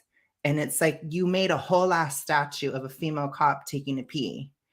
And that is supposed to be so artistic. It's like, you're not really saying anything. That's what I feel his article is like from an artistic perspective, which I wouldn't mind if he doesn't try to act like he's so serious. He's such a good artist and he's this. It's like, dude, you're not serious. You are an entertainer first. Don't even try to act like that's not the case. Don't even. Yep, I generally agree, but let's see where he's going with this. Sold like 50 whole copies, and I think I probably gave them all away. Was it like a comedy record? You were like drunk on like 4th Street bar or something, and my first underground dance record back in the 90s. Wait, a dance record? Underground dance record? I was a DJ and a producer, and I eventually did some good foreplay work. But yeah, my first one, I just put a studio together, and this is back when you could only do 8-second samples, and you know that was crazy. You could record 8 seconds digitally. Holy cow! So is there something like similar to it, like in the genre of dance music? Like what kind of dance? Like house music. Okay. Oh, so just you're at a party and a lot of beats. Yeah, like DJ nightclub stuff. Okay. And so this was, you know, early 90s, right? So I guess the first time I went out to a club like that was like 92. And by wait. Someone said he was born in 1979. Can we confirm that? Because that's not like, I was born in 1981. So if he's going out to clubs in the early 90s, he might be older. Like, yeah, I don't think that's correct. Like that would make him like 13 or something like that. Might be 69. Might be 69. Maybe. Interesting number. Indeed. Touche. At 96, you know, I was a professional DJ. I was traveling around the country playing records. Oh wow. So I just have this. I don't believe it. Like I said, I don't buy it. And I cannot stop producing creatively. It just comes out. So I think that the interviews, the podcast, and things like that is just me pursuing my like inevitable desire to create and to be inquisitive. The idea to turn myself into a brand or like attract people through a created persona. I would never do that. Never crossed my mind. I mean, the notion of personal branding certainly did. But to create something that wasn't me, probably not. No, it's not like Jack Murphy would create a whole brand around the idea of being Democrat to deplorable. I would never do that. I would never create a personal brand for myself. It would never even occur to me as I'm a world famous DJ traveling around the country when I'm 18 years old in high school. God. It's bad. Dragon Water says, Alex, just because you can't see the message, I don't know what that, you can't see the message something doesn't mean the creator doesn't have a message. There's nothing that makes someone who does sex work not serious. That's your conservative damage. No, I mean, I have written, what is it? Erotica. But I did it in a serious way with a very specific point, and it was very artistic and creative. It was deep. Just saying, oh, my girlfriend got fucked by another guy. That's not serious. That's not artistic. That's not creative. Period. That's your anti-conservative damage. Period. I could see it being like a really actually interesting piece if he had done it from like his perspective of like, what is the experience of watching my girlfriend get fucked, and what is like a compare and contrast with other instances in life where you're doing like an interesting juxtaposition of like, it's kind of like, you know what it is? It's kind of like if this was like a movie, you would have the girl and the dude and then Jack Murphy like off in the corner somewhere, and they would be like doing whatever they're doing, and then there's like a zoom in and like a freeze frame on Jack Murphy, and then he's like, so you're wondering how I got here. Like, and there's some sort of like interesting juxtaposition and story behind like. you know, even if it was done somewhat creatively, like I could respect it a little bit more. Like it's still like it's always going to be kind of dumb in a way to me because it's not like it's difficult or like it was, I don't know how to describe it. It's not like it takes a skill or it takes any talent to let somebody else screw your girlfriend. Does that make any sense? It's like very base level. It's like, it doesn't take any effort or any accomplishment. So I'm not going to be like, wow, I really admire you for doing that. Like that would never happen. You know what I'm saying? No, and I'm But not it even could be saying done creatively. I'm not even saying like admiration, but like I mean that's got to be an interesting experience and I would think that would parallel with other experiences in life where someone is getting fucked and not necessarily the best way. I think there are interesting ways to address that subject matter that Right. are not what he did is what I'm saying. Me too. That's what I'm saying too. There is a creative way to do it that is serious. But if you're not serious, that's also okay. I'm not saying if you're not serious, go to hell. I'm saying don't say you're serious when you're not. That's what I'm saying. You know what I mean? Exactly. But is it 100% of me? Absolutely not. Right? It's only a fraction I'm almost on my first beer. of who you are as a person. But we all have to learn this sooner or later that once you cross the threshold from being a creator to being somebody on the stage, you are a commodity. Like, oh God, I hate that so much. I fucking hate that. I want to hear what Benjamin has to say about that, but we have the super chat from Sin. So I found the wrong Jack Murphy. Next Jack Murphy's real name, John Goldman, which is I think what his real name is. His birthday is January 15th, 1976. So I mean that would still put him as okay, let's just high school. High school. So let's just take like early 90s, like 1993 minus 1976 because I can't do math in my head. 17.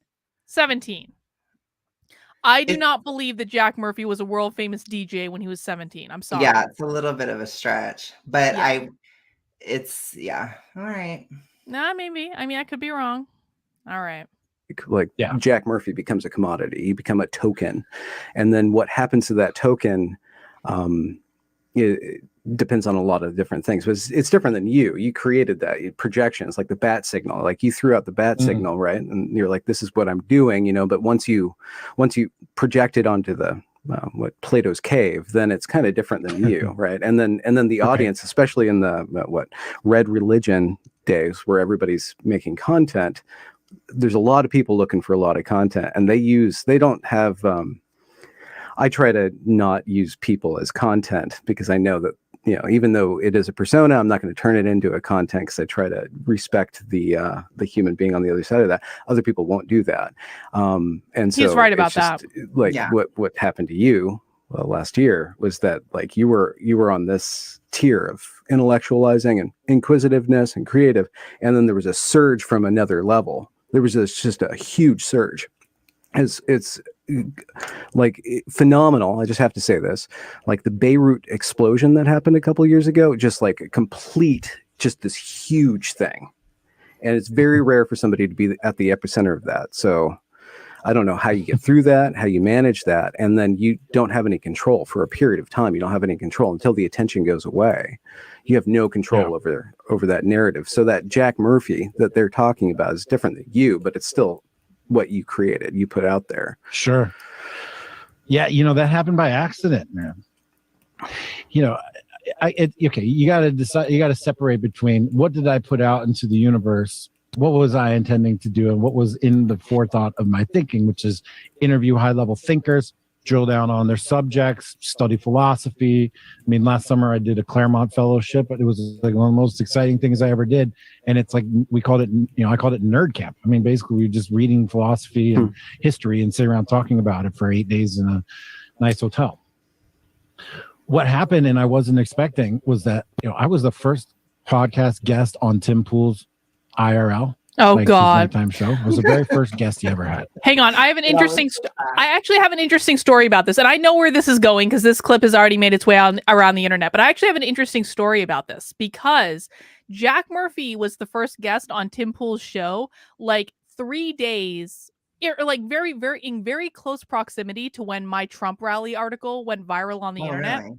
Oh yeah, it was extremely close. It was like within a couple of days, and so. For those who don't know, like how I got my start in all this is I was a Democrat for 20 years who went to a Trump rally. I wrote an article about it. I posted it on Medium. I expected like 4 people to ever read it. And then it got tweeted by like everyone and their mother on Fox News and Donald Trump Jr. And I had 3 million people read it within a week. And I was kind of launched into this space, and I was a conservative darling for like about a month and a half. And it was insane. The amount of attention I had on me was like insane. And it was like constant. It was always coming at me to the point where like I was having panic attacks. I was like, holy shit, this is way too much. And I was sitting on my couch one night, and I was like, I watched a lot of YouTube stuff back then. And I was like, I just want to relax, and I just want to watch Tim Pool's show, and I don't want to think about any of this. And Jack Murphy happened to be on Tim Pool's show that night. It was the night he was on. And I didn't know anything about him or anything, but in listening to his story about the whole Democrat to deplorable thing, he said enough information that I started to suss out that. So one of the parts of Jack Murphy's story is that he worked doing charter school stuff in Washington D.C., like setting up and running charter schools. And so he said enough information that I started to suss out that he had been fired from a client that I was currently serving. Oh, wow. So he was fired from the DC Charter Public School Board. The DC Charter Public School Board at that time was one of my current clients. I had done a lot of work with them. I had done training for their staff on like several occasions.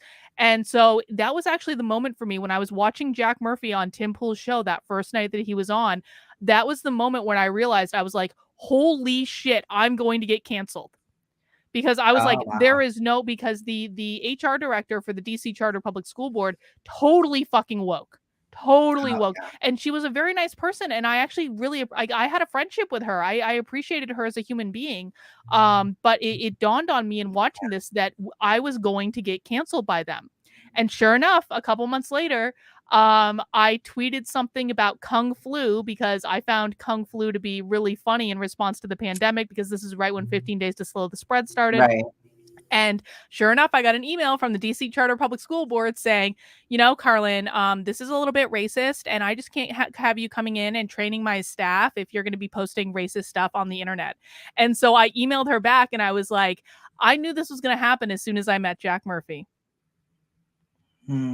So yeah, that year was cancellation central. I mean, that was the most cancellation year ever. That was peak. And it was bad. So I can't even imagine what you went through, honestly, because that's really a lot to have all the attention and all the, the love and the hate, so to speak. It was the most bizarre thing that's ever happened to me in my life. And like, I can't, like, there were days, and I know this might sound weird to people, but like there were days where it was so intense that I could not see straight. And I asked Joshua about this, like my vision was literally affected by this. And he said, your entire worldview is changing. And he was completely right. And it was an extremely intense time. And to have that knowledge that like, I am absolutely going to get canceled. I'm absolutely going to lose clients because I wrote an article on the internet. It was intense. But I mean, Jack Murphy was actually a pivotal part of, in his appearance on Tim Pool that night, was actually a pivotal part of my journey. Yeah. No, weird, and I can weird coincidence. I can understand him being canceled and like the pain that comes from that type of thing. But it's just, I don't know. I just wish that there was a lot more honesty on his side. I think it would have really helped him. I agree with you. And I think that's, one of the commitments that I made when I decided to do this YouTube stuff. I said, you know what? You're going to do this authentically. If you're going to do this, you're going to do it authentically. You're not going to put on a persona just to make money. You're going to be yourself, and you're going to live an authentic experience. And that's what I've tried to do. And I think it is really hard because you are very consciously aware that if you say the wrong thing, you're going to lose subscribers, and that means you're going to lose money, and people are going to cancel you on the internet. But for me, that was always a very important piece of this. And I just don't think that was true of Jack, to be honest. Yeah. Well, and I think too, like, I've lucked out because if I ever, which I don't know if I ever will, quote unquote, make it, so to speak, but if I ever did, I've made a lot of mistakes when I had 300 subscribers, or I've been canceled. I've had stalkers, or, whatever. constantly downvote my videos and try to try to do that type of stuff to me on a very small scale. So I've already handled that type of stuff, but it was such a small scale. I don't know how you could do it just going, really big scale or, pretty big scale. It's not like you have like 23 million or anything, but it's still a lot bigger than most people have. And it's a lot to go from 0 to that in about 2 seconds. And yeah, I mean, but my point is I can relate to some of what you're saying, but it's just like on the smallest scale, because your audience does want you to be what they want you to be. Yes. And then as soon as they realize they can't control you, then there's an anger and a resentment towards you. And then, but I think your audience is pretty good, honestly. I was on my other friend that was a YouTuber back in 2018, and his audience was extremely toxic and like really, really bad. So I was expecting it to be like that when I came on here. Oh no, It's not. It's actually very tame. No, I have gone through painstaking lengths to make sure I cultivate an audience that frankly I want to be around. And I made a decision again, and you know what? Like 2021 was very hard for me because I was actively turning people away. I was basically saying, if you're going to be a douche, I do not want you on my channel, and I'll just block them. Because I really do not want that element in my audience at all. I want it to be a nice place to be. And I had a lot of people unsubscribe for that. And for other like things that have happened too. And I have no regrets about it because I finally feel like, at least with my audience, I've reached a place where I genuinely enjoy my audience and I think they're the right people. And anytime we have like a toxic person come in the chat or the comments or something, I shut that shit down right away. Because I not only wanted it to be a place that I want to be around, I want it to be a place that other people want to be around too. And if that means having a smaller audience, if that means having a smaller audience, I'm okay with that, Yeah. And it's definitely like, my other friend, he was the complete opposite of you. So he was just like free speech absolutist. I want everybody in there. The more people, the better. And I've seen sort of both sides. And I feel like I can choose where I would want mine to be, which I think would be somewhere in the middle, I guess, because I do like some of the drama, but it's still, you can't just have it be like, I don't judge you when you block people because I know how bad it can get. And especially when you have the white nationalists and all that, it's it's bad. And it can kind of it can kind of derail the channel. Like you have to take leadership of a channel too for it to work. So exactly. Jared, thank you for the super chat. It's sad when people who go public, lose. Hang on. It's sad when people who go public lose the focus. I know Jack has done some work with kids. Now he's so hyper focused on him and his accomplishments. I mean, that makes sense if he's a Leo. But no, I agree with you, and I think it's a shame that, I mean, honestly, I think that Jack Murphy, well, he's done some scandalous things with schools. Let's just be honest. We know about that. But I also think I do know, but well, no, I think there's charges of like embezzlement and stuff like that. I don't I don't know the full details of it, but there's definitely some scandal there. But it's also like this is a time when he could really be utilizing that skill set, doing more than he is. I also want to say I got to meet Jared in person earlier today, so that was pretty rad. Hey. Yeah, we met at the LPNH meetup at the arcade, so that was pretty awesome. It's awesome. All right, let's get back to it. Oh, I'm gonna pour another beer too, and for anyone who wants to ask what I'm drinking, I'm gonna drink the berry cheesecake beer, which is one of the best beers I've ever had. And that was back in 2019. He just kept saying, hey, and as I kept going back, his show just exploded, right? It just went from being Tim Pool, the guy who talks about the news, having a podcast he's trying out at night, to being Tim Pool being bigger than CNN, right? And it just happened as I was a regular guest. I mean, I'd like to think I contributed some minor, fractional, tiny part of it. But I didn't know that I just in my head, I guess I wasn't aware. I wasn't being smart enough or savvy enough about it. But like, I just didn't know that I went from just like hanging out with my friend Tim at his house, doing a show that like 20,000 people or 30,000 people are watching, to being on primetime television where, you know, I get recognized walking down the street in any city that I go to. Okay, I want to say something about what we just listened to, because I've heard a lot of people in the quartering specifically say that Jack Murphy has taken credit for the growth of Tim Pool's show from that specific clip. I don't think he was taking credit for the growth of the show. I think he was being slightly douchey about it, but I didn't hear that as taking credit for the growth of the show. No, What do I you don't think? think so. I took it as like him trying to act like that wasn't his intention, that he didn't want to be famous or whatever, which is obviously not true. No, he absolutely. I mean, I remember when he was on that show, he was like name dropping Mike Cernovich and stuff like that. Yeah. So I think he absolutely wanted to be famous.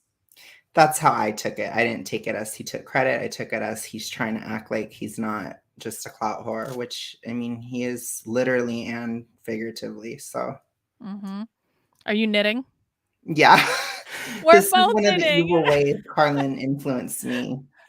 So, I Well, literally excellent. started because of you. Good. What are you making? A scarf. Excellent. Hold on, let me see. I'm making a mask. No, I'm just kidding. I actually did knit a mask for Dave Rubin. For what? For Dave Rubin, I knitted him and his husband a mask. Oh my God. I did. I did. No, mine is just a scarf. It's it's got a nice cable action in it. Oh, I love it. Yeah, it's pretty easy, but I wanted to do stuff for myself because I knitted for like my family and stuff a lot for Christmas. So I wanted to do stuff in my colors, which I'm in autumn. So That's terracotta. beautiful. Yeah, terracotta is really a good color for me. So thank you. But yeah, thank you for inspiring me to knit. You're great. welcome. Awesome. That was all unintentional. Right. So I ended up in that space unprepared for stardom, I guess, that I never really was seeking. It just kind of happened. And looking back on it, I wish that I had a little bit more public relations training, or just thinking about it and understanding the different stage that I was on. Yeah. Rather than just, you know, being in my basement here interviewing people over the internet. Well, I totally disagree with that. I was a public relations major as an undergrad, and like this is something I thought about a lot. Really? Oh yeah, I was. Yeah. And so I mean, people have asked me about this, and they're like, why don't you be like more PR? I'm like, I don't want to be. And I think that this is part of Jack Murphy's problem, is that he doesn't want to own who he truly is, and he doesn't see authenticity as a virtue. And the thing is it's like, just, I don't know, like, why do you have to lie? Like, everybody already knows that you wanted to be famous. Why do you have to literally say that you weren't trying to be? Like, just be quiet. If, you know, it's like, it doesn't matter. You know what I mean? There's nothing wrong with wanting that. Like you said, there isn't anything wrong. Some people, there needs to be people like that. He's a Leo. Of course he wants to be famous. He's a Leo. There needs to be people like that because people want to be entertained too. And sometimes people want to be led as well. And it's like, just own it, but be legit. And you have to live the values too that you preach. That's not good when you don't. And I'm sorry, but if Jack Murphy really didn't want to be recognized walking down the street, you know what he'd do? He'd shave the beard. If he really didn't want to be recognized. I mean, I'm serious. Like, I mean, like people in New Hampshire like know who I am, right? And so because New Hampshire is a really small place, and so if I don't want to be recognized, if I go out to like the mall or something like that, you know what I do? I wear a hoodie or a hat so I don't have to deal with that shit. I'm not saying I get recognized all the time because I'm not like that big. Right. But like, if I really want to prevent getting recognized, I will actively work not to get recognized. So if Jack Murphy doesn't want to get recognized walking down the street, just shave the beard, dude. Like, it's really that easy. Yeah. You know? I mean, I don't know. Yeah, I agree. Yep. In different communities over your internet life, you were in the manosphere. Is that correct to say that you were participating in this thing called the manosphere? And definitely. And that's kind of a very small, very niche community, more or less, right? Yes. So there's a different kind of relationship that you have with your audience, a smaller audience, very particular audience.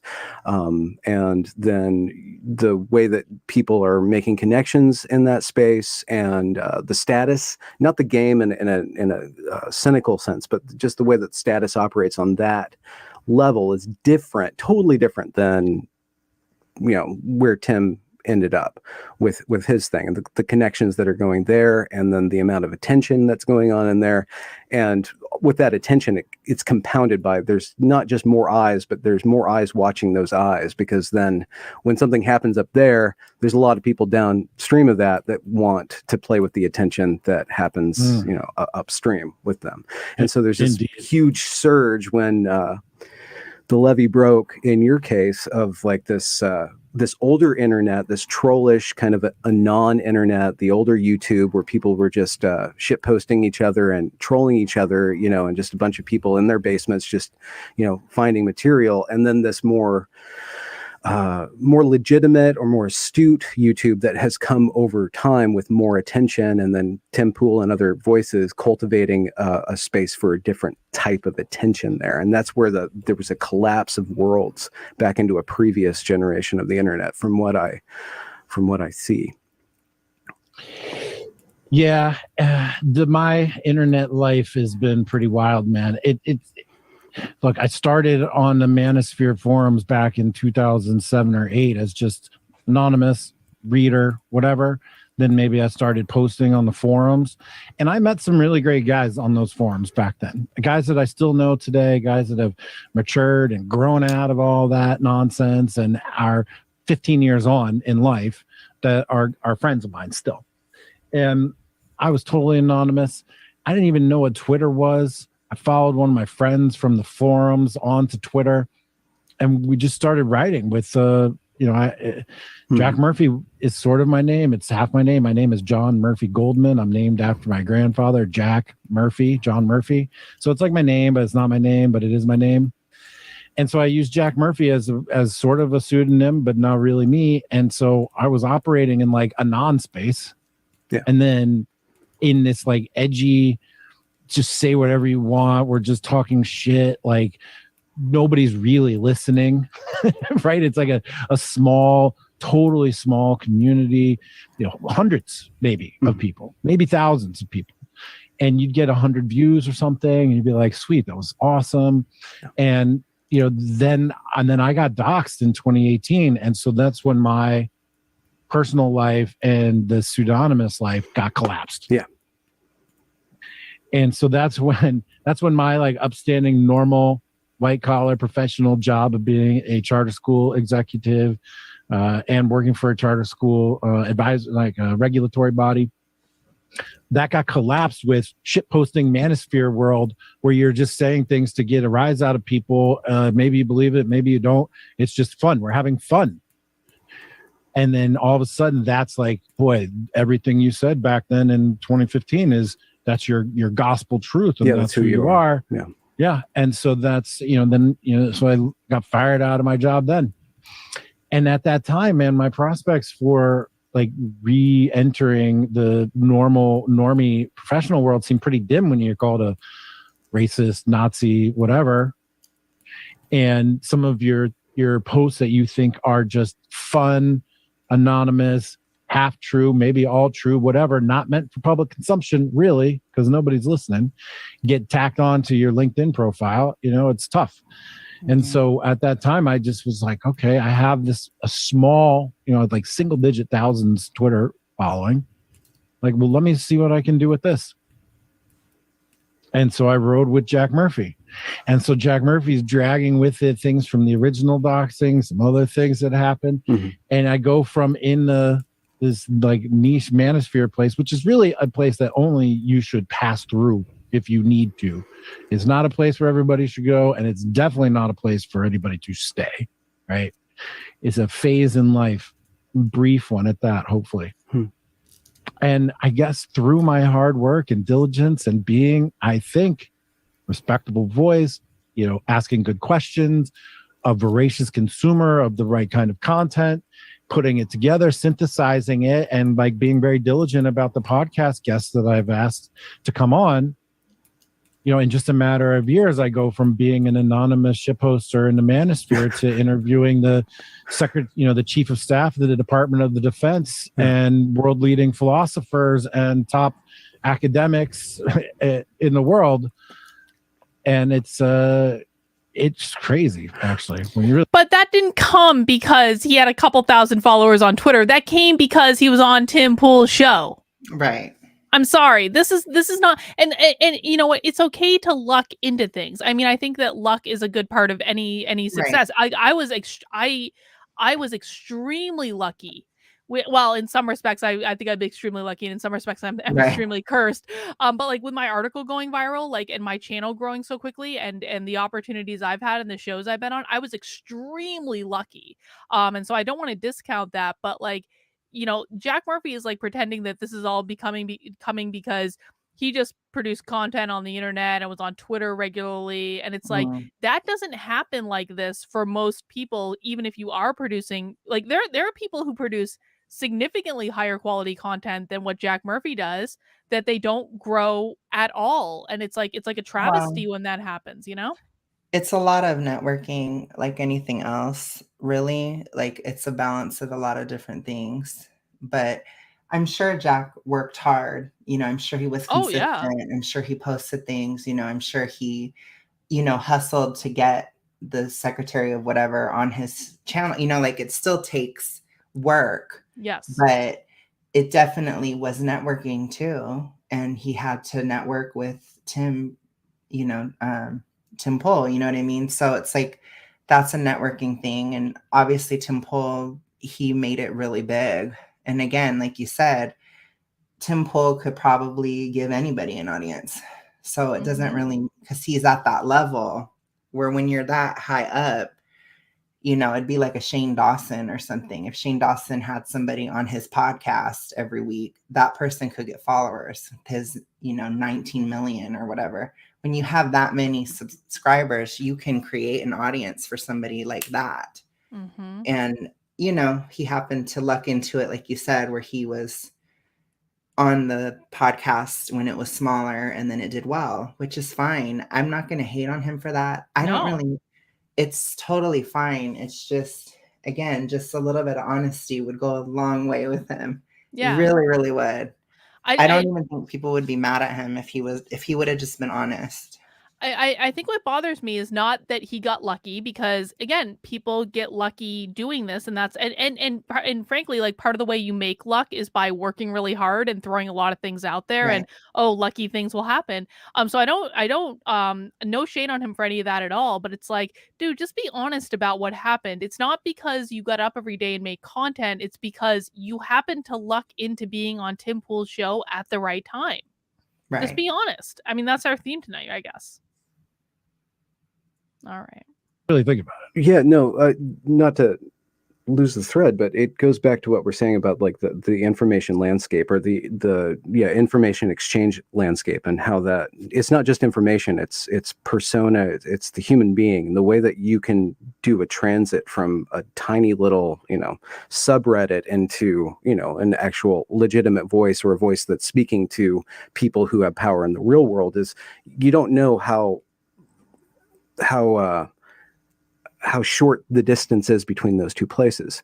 And so you don't know how to scale your behavior, or how you reconcile behavior that's, I'm not going to say appropriate, but attenuated to this environment, to a completely different environment with a different set of rules, or consequences, let's say. And then how do we go back and see the human being as somebody who can change over time and understand the propriety of these different environments? Or do we always have to be constantly have our nose clean, or constantly anonymous? Is that the only other option? Or is there a way for us to understand how be authentic, operate in this brave new world? Yeah, into how you contextualize your behavior. Sorry, Alex, what was that? Well, don't set an expectation if you can't meet it. Yeah. Because if you do, then you're going to be canceled you know? Well, right. I mean, I think there's great value in presenting an image to the world of an imperfect person on a journey. That's part of why I run my channel the way I have, because I want to present both the good and the bad side of what exactly my journey has been. And that's why I've never been afraid to be like emotional on my channel or like angry on my channel when stuff is going on, because I think that I'm an imperfect human being having a public journey. And I think that there's value in telling that story. And I think what Benjamin is asking, it's like, you know, do you have to keep your nose clean? Nick, no, you don't have to keep your nose clean. But if you're not going to keep your nose clean, just like own it. Right. Or just, you know, I appreciated with you, you always said, I'm still a liberal. Yeah. You always said that in 2020 the whole time. And you were even like, I'm not even voting for Trump, blah, blah, blah, all the way until basically right before the election. And I was happy when you said you wanted to vote for Trump. Like, I'm sure everybody was basically at the time, but it's like you always made sure. So even though you've been canceled, you haven't been totally canceled, because you have kept somewhat of an authenticity, or mostly authentic, or, you know, whatever, maybe you play it up or whatever, but still you never said you were conservative. You never said that. Nope. And in fact, I said the opposite. Yeah. because they think you said that. You never did. Nope. So, never ever did. Never did. No. Which is a weird thing about being on the internet, because people all the time tell you said things you never said. Yeah, they do. And I've had that with my little 300. You know, it's like people see what they want to see in you. They don't actually see you. Mm-hmm. And that could be true in real life too. That probably is true in real life. It isn't. Go ahead. Yeah. It's a dark reality that we live. You know, that's, people don't see you for who you are. They see you for what they want to see. It is a fascinating view into the human psyche to like have any sort of like internet fame or infamy, and just to see the response from like average people, and then to see a very similar response to people who have known you for years before you had internet infamy. It's just like, it's really interesting. Yeah. And it can be a mind fuck. Yes. But I've been canceled in private. So I've been canceled in my private life before, and I've been somewhat canceled online. Not really, but because again, I think I was more canceled personally because I presented that I was something that I wasn't. That's typically what happens, you know, when you are canceled. It's usually because your image breaks. And that's why people get upset. But the thing is, like, if you don't do that, then you're not going to get canceled. People might not like you. I mean, you have hella haters, Karlyn. You definitely do. Oh, I have a whole horde of them. Don't you? And I know I have little haters because I don't have very much of an audience, but I have haters. You know, I have like 2 or 3 people that have hate watched me for years, for 3 years. And I'm a little baby, tiny little thing. So I can just imagine, you know, you have your horde that watches every little thing that you do. They probably are. Hey guys, we know what you're watching right now. We know you are. They're your most loyal viewers. They really are. They are on it, you know? So I don't know. I mean, I like that part of you though. I like the sort of cult of personality type vibe. It fills a Trump shaped hole in my life. That's going to be my personal brand. I filled the Trump-shaped hole in people's lives. Yes, you do. I love it. So I used to call this platform power and platform responsibility. Like, as the platform grows, you have different responsibilities. No, you don't. The things that you can say when you've got 50 Twitter followers or a blog that no one reads for fun is entirely different than what you can and should be saying if you have 150,000 followers and, you know, millions of people are watching what you're doing and saying. Disagree. I think that's true. And you comport yourself differently in the privacy of your own home, and then with your family, and then with your community. I mean, sure, there's congruent value system, but you still I mean, it's like you come home and you take your shoes off, right? Like that's, if you're at your home on the internet and you can take your shoes off and you do, well, that's great. What was that? I said, not to that extent. That's taking off your whole skin and putting on another one. Like, he really you know, there's a certain level between image to where you're just completely a fake person beyond. I mean, where you don't even have an identity. And that's the level of fakeness that he's at. It's not like taking off your shoes. It's like taking off your skin and putting on another. It's way beyond that. Well, and I'm sorry, I do not believe that you have a different obligation to your audience based on the size of that audience. I think the fact, like, the people who grow audiences, I mean, I think are most of the times doing it because of the image they presented when they had a smaller audience. That was what That's attracted probably people to true. them in the first place. And so it's like you're going to completely change into a different person after you Not hit a certain. smart. It's not smart, and it doesn't make any sense. And it's like at the end of the day, we're all just human beings trying to make sense of this crazy world that we live Yeah. in. And, you shouldn't try to be something you're not. It's not smart, but it's common. I think it's similar to dating where you try so hard to get a boyfriend or girlfriend and then you get them and then you're scared to lose them. So you change and then you can kind of manifest it, or at least the relationship will not be as good as it would have been had you stayed yourself. That's very common. So I can't judge him for that. But I do think it's wrong to promote that idea because I agree with you. I think it is wrong to change. I mean, you don't have the only responsibility you have to your audience is really what they signed up for in the first place. You know what I mean? It's like, what responsibility do you really have to your audience, Karlyn? That's my question to you. I think I have responsibility to myself, to live like I mean, my number one responsibility is to live an authentic life. And I think that if people want to come along for that journey, then that's great. But I want to be very upfront with them about what they're buying into. I am not going to pander to my audience. And I think Yeah. you know what, now that I'm thinking through this out loud, like my responsibility to my audience is not to pander to them for likes and clicks. That's what I think it Makes is. sense. Yeah. I mean, I think the ultimate relationship between a creator and a viewer, especially on YouTube, is entertainment. That is the baseline of it. Is, are you engaging the other person? Do you entertain? But it can be more than that. It can be, can you educate them? Can you motivate or inspire? I mean, there's a lot of stuff that goes with entertainment, and there's nothing wrong with being entertaining. But I think at the end of the day, changing who you are, censoring everything that you say, that's not entertaining either. So, No. In and fact, I it's have issues. boring. You become like everyone else. Yeah, I mean, it's like you're putting on a mask. It's like you're putting on a panorama mask, and it's like, I mean, maybe that's what they want. They want everybody to be the same, but I think there's a real market and even just a desire for people that don't care, or that are themselves, or just because these societal pressures, they go so much, in real life, it's so real. Like they want you to be like everybody else in real life so much that, YouTube can be an outlet just to see somebody else not doing that. So I'd say if I ever had a responsibility to mine, it would be the same, basically, is to not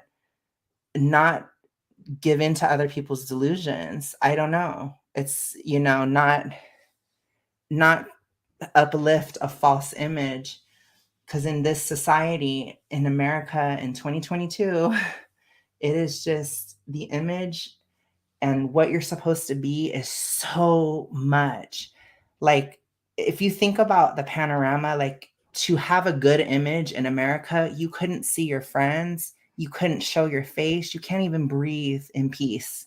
I mean, the extent of conformity that is going on in our culture, it is horrific. And the thing is, like, I don't agree with that. And I'm not gonna ever. Well, So and it used to be, and this is something I've actually thought about a lot, like, it used to be considered a virtue to not pander to an audience or to not try to conform or to not right, fit in. It used to be considered like, oh, you did something unique and creative and you push back against the status quo. Like Rage Against the Machine, right. like it used to actually mean raging against the machine, not shilling for the government. Shilling for the machine. Shilling for the machine, exactly. And it's like, now. Well, and it's like we've gone through this transition in the last 20, 25 years where creativity used to be considered a virtue, and now it's considered to be a detriment. Dangerous. Yeah. All right. Yeah. But the trail is permanent. The trail is permanent, and when you do move from one space, I like how you said that, how like the distance can be very short. I think that I'm a interesting example of how short it can be and the perils that come along with it. But I can't, a little tangent here, I can't separate in my mind what I should or shouldn't have done differently. Yes, I know there are a lot of things I wish I didn't do. But then again, were the things that I shouldn't have done the ones that shorten that distance? It's like the things that you do or say get you to where you want to go, but then you regret having done or said them. I can't sometimes separate the two. Yeah. Well, you could reverse engineer it by say, well, you can go through action by action, but I mean the explosiveness.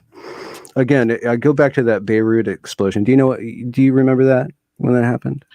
Which it was 2019 or 2020. There was this something exploded on the dock, and it was monitored that one. Okay. Beirut. So there's 40 or 50 cell phone footage of this huge explosion, and then later on, a bunch of damage, just phenomenal thing to watch. But you're like, what happened? And then some company in Britain, I think it is in Britain, did a beautiful reconstruction. They took it all together. They figured all the photos, and they went down to that warehouse, and they figured out what was in that warehouse, what happened. And the warehouse had created a bomb without knowing it. They had a bunch of fertilizer, a bunch of tires, and then a bunch of fireworks. It was a perfect bomb. It was this huge bomb. And they didn't, there was, people were warning about that, but nobody knew that was going to happen. So, and to make a metaphor for your case, like there was the explosion. There was a lot of very intense material that just grabbed attention to it. Phenomenal. Like sorry to say, phenomenal. Pow. But then you're like, how did that bomb get built? And what were the different things? How were they put together? And to what degree is that something that we can learn from on how to create, be more intentional in how we create ourselves in the internet? And understand to what degree we can go from one place to another, and what's going to stick with us, what doesn't stick with us, what's important, what's valuable to the audience, what do people want, necessarily need to know about us, et cetera, et cetera, et cetera. So like forensically, you created a bomb that collapsed the world. It collapsed the world's attention, not on the level of Will Smith getting slapping Chris Rock, but that was like one moment where one thing happened. It shook the world. Everybody looks at this thing for 1 day, 2 days, right? You're every once in a while, we get like, it's like the lottery. We get put in that place. And you're like, what happened there?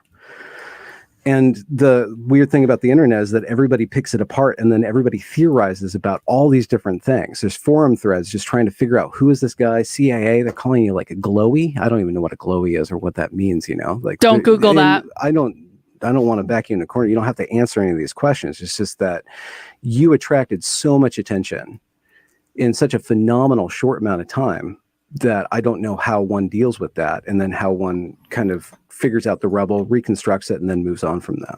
Right. All right. I want to get to Jack's answer in a second, but I want to go to this super chat from Dragonwater. The creatives have always been the outcasts in society. Socialization has always been about abandoning authenticity. The window just shrunk. I agree with that. And it's too bad, really, because Jack Murphy could have been, Joshua actually brings up this example all the time, and it's from like when back in like the 80s or something. I guess Madonna had like nude photos released, and this was a big scandal because it was the 80s and stuff like this hadn't happened before, and so she was asked about it in the press, and she was just like, so what? And that was a moment where she was just like owning her shit. Like she was naked in the press, and it was like, okay, who really cares? Let's move on. Jack Right. Murphy could have learned from that and could have literally done the same thing, and he elected not to. You know?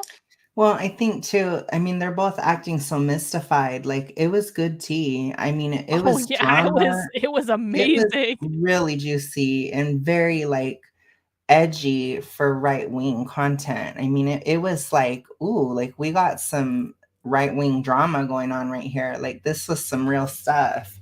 And I do feel that, which some people may disagree with me, but I do think the right wing is kind of, because Biden is so horrible and everything, the left has gone down so far that now most of the drama and stuff and even cancellations will probably be coming from the right, or will be from right-wing content creators, because they're more, I don't know, more prominent now, I would say, than before the panorama. Back then it was still the left, but now it's shifted because the left has, I mean, they're dying. You know what I mean? Biden is killing it, basically. So this type of right-wing drama, it's going to continue. It's going to keep doing that. But for him, it was so juicy because it was like a manosphere person that took something up the ass, that was a cuck, was, you know, literally created a business around being so manly.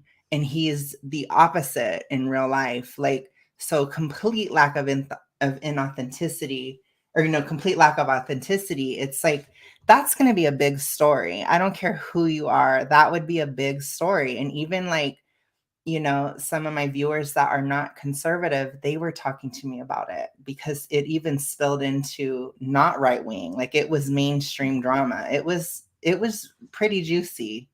I mean, now you see too with Madison Cawthorn, his pictures coming out, like that's going to be happening now, you know, because the right is more prominent these days. You know what? Maybe this will actually end up being a good thing, because maybe the right will finally admit that they have sex too, and they do scandalous things too.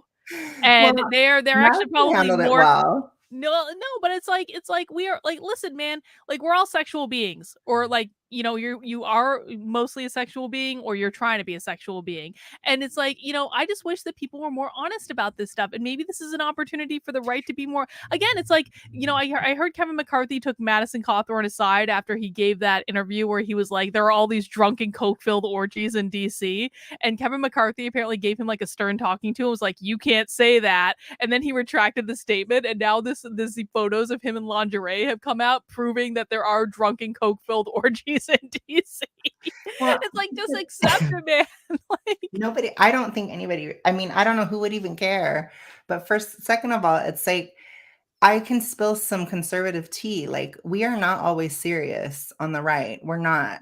We make jokes that are off color. We are subversive.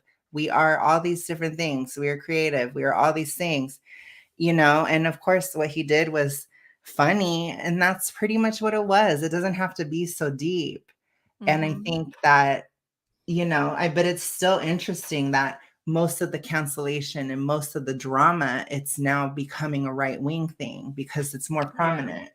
Because so that could be good and it could be bad, you know, like Karlyn is canceled more from the right now than anyone else. I have always been canceled more from the right. Always. I mean, it's like, it is. Donald Trump Jr. retweeted me today, or he retweeted me last night or something. Cause I was like, so JD Vance gave this like really spicy interview where he was like, the Republicans suck, and here's all the way the Republicans suck, and here's all the things we need to change about the Republican Party. And I was like, yes, JD Vance. And so I retweeted Donald Trump Jr. tweeting that out, and then Donald Trump Jr. retweeted me. And I woke up this morning, I shit you not, to my Twitter feed filled with conservatives insulting me. And I was like, I literally don't understand. Endorsed your candidate. I know. I literally it's the hair, I guess. It is the fucking hair. I was like, what the hell is going on? But the hair isn't even bad. Like, I'm going to be honest. I don't think the hair is bad. God. I don't know. It's my hair. It's my business. Freedom means freedom to wear my hair the way I want to wear my hair. God damn it. I don't think it's even bad. I don't know. I mean, it could be worse. It could be way worse. I think too, like, shouldn't shouldn't some of these conservatives be a little bit more desensitized from everything the left has thrown at us over the years? It's like, really? Having a hair shave on this side is really like the most edgy thing you've ever seen. My God. It's so crazy. They're so extra. I'm sorry, but it is funny. I think you have to laugh at it at some point, because it's so stupid. It is incredibly stupid. What were they saying? Just, oh my gosh, your hair and fat, or what? I was told that I wasn't allowed to make proclamations about what's going on in the schools because I don't have kids. I was I was told that I support grooming in schools. What? I was like, I swear to God, I was like, this is so ridiculous. Are you fucking kidding That me? is insane. Like, I was But like, all like I right, said, it's like they they don't see even what look. they want to see. It is That's amazing. all it is. It really is. All right, let's hear Jack Murphy's very deep answer to being publicly shamed on the internet. Yeah. Well, there's a lot of good questions in there and a lot to think about. The attention. It was a bomb. And you know, I tried, speaking in generalities here, I tried to clean up some of my history. And I thought I had done a decent job, but I guess I hadn't. Things were stored in Russian BitTorrents and in places that this is what people are telling me, that I just had no idea to even look. No idea. All the casual searching, your regular Google searches, 20 pages deep, whatever. I thought I had done a pretty good job because I realized I had gone from one universe to the next. And I didn't know that I was gonna. Nobody told me I was gonna be like famous, right? Nobody told me I would walk down the street in any city in America and have somebody walk up to me and be like, "Hey, you Jack Murphy." Walking on the trails of Bryce Canyon with my kids. You know what I mean? Like crazy. I had no idea. And I did know in the back of my mind, it was always kind of lingering. Like, okay, there's a bomb here, perhaps. And it happened. I turned the internet off December 29th and didn't turn it back on again, basically, until February. And people tell me I was like top 10 trending Twitter in the United States, maybe even worldwide. It went so big and so bad that every single family member got doxxed. All my kids got doxxed. We've got death threats. We have open police investigations to the death threats. Just torrents and torrents and torrents of abuse and hate. Pictures of my house and address and details of all my immediate family members' lives, picked through it and poured over and posted to the internet and totally disclosed and doxed. And the question that I ask myself is why? Like, why did people care? Like, I wasn't out there hurting anybody or breaking any laws, or in fact, me, I just had spent a year traveling the country hosting brunches so that people could come together and make friends with each other and build community. And at the end of every single one, we did 16 events in 2021. And at the end of every single one, I was like, man, we are spreading joy. That's what we're doing. We're just bringing people together, giving them a little booze and a little food, and just letting them meet each other and make friends and connections and just spreading joy. And in the liminal order, we're just helping people get together to build businesses, to move their families, we can talk about that if you want, like amazing success stories with guys in the liminal order. Me going on Tim Pool's, he's like, hey, you want to come be the first guest on my show? I'm like, sure, that'll be fun. We didn't go on this show to get rich and famous.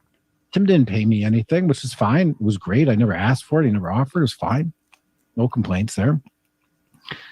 The question became why? Why were people, to me, why did people want to do this damage, to take such glee in it?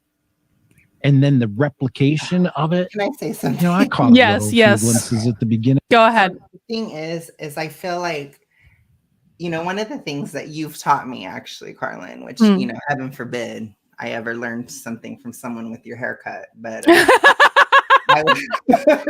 I would say one of the things you taught me is that, suppression or whatever is really bad. And essentially it can come out in other ways. And how I feel is Jack Murphy acting as if fame was not a motivating factor, acting as if money was not a motivating factor, it makes it toxic. Like it comes out other ways. Like then he's embezzling. It's like that doesn't go away. Just because you don't talk about it or you say that that's not why you want something, it doesn't go away. You end up doing something below the surface, like embezzling money because you care about the money. The thing is like his luminal order, it was not a charity organization. It was something that he made a lot of money from. And it was something he did probably primarily for the money. So again, it's like, dude, you're not fooling anybody. And just stop. Stop with the big virtue. You know, I come from the coaching world, and this is something we've actually talked about in our community Zooms before. But like you know, I mean, I make money and still make money today as like a professional, like executive coach, performance coach, stuff like that. And so I've been ingrained in the coaching world probably for 6 or 7 years now. And I bring that up because, you know, one of the things, like when you're in this world, you go to the coaching conferences to learn how to put together programs as a coach and all this stuff. And he is following the fucking playbook with the luminal order. He is following the coaching playbook. And one of the things they always talk about at the coaching conferences is, you know, you don't do this for money. You do this for security. You do this for freedom. And there's truth to that, but those things are only achievable when you're able to become successful at selling your programs to make money. And then you have the freedom and you have the security and stuff like that. And so I don't think that he should be denying that he's doing this for money. Like his luminal order is classic coaching kind of like programming where he's getting people into his community.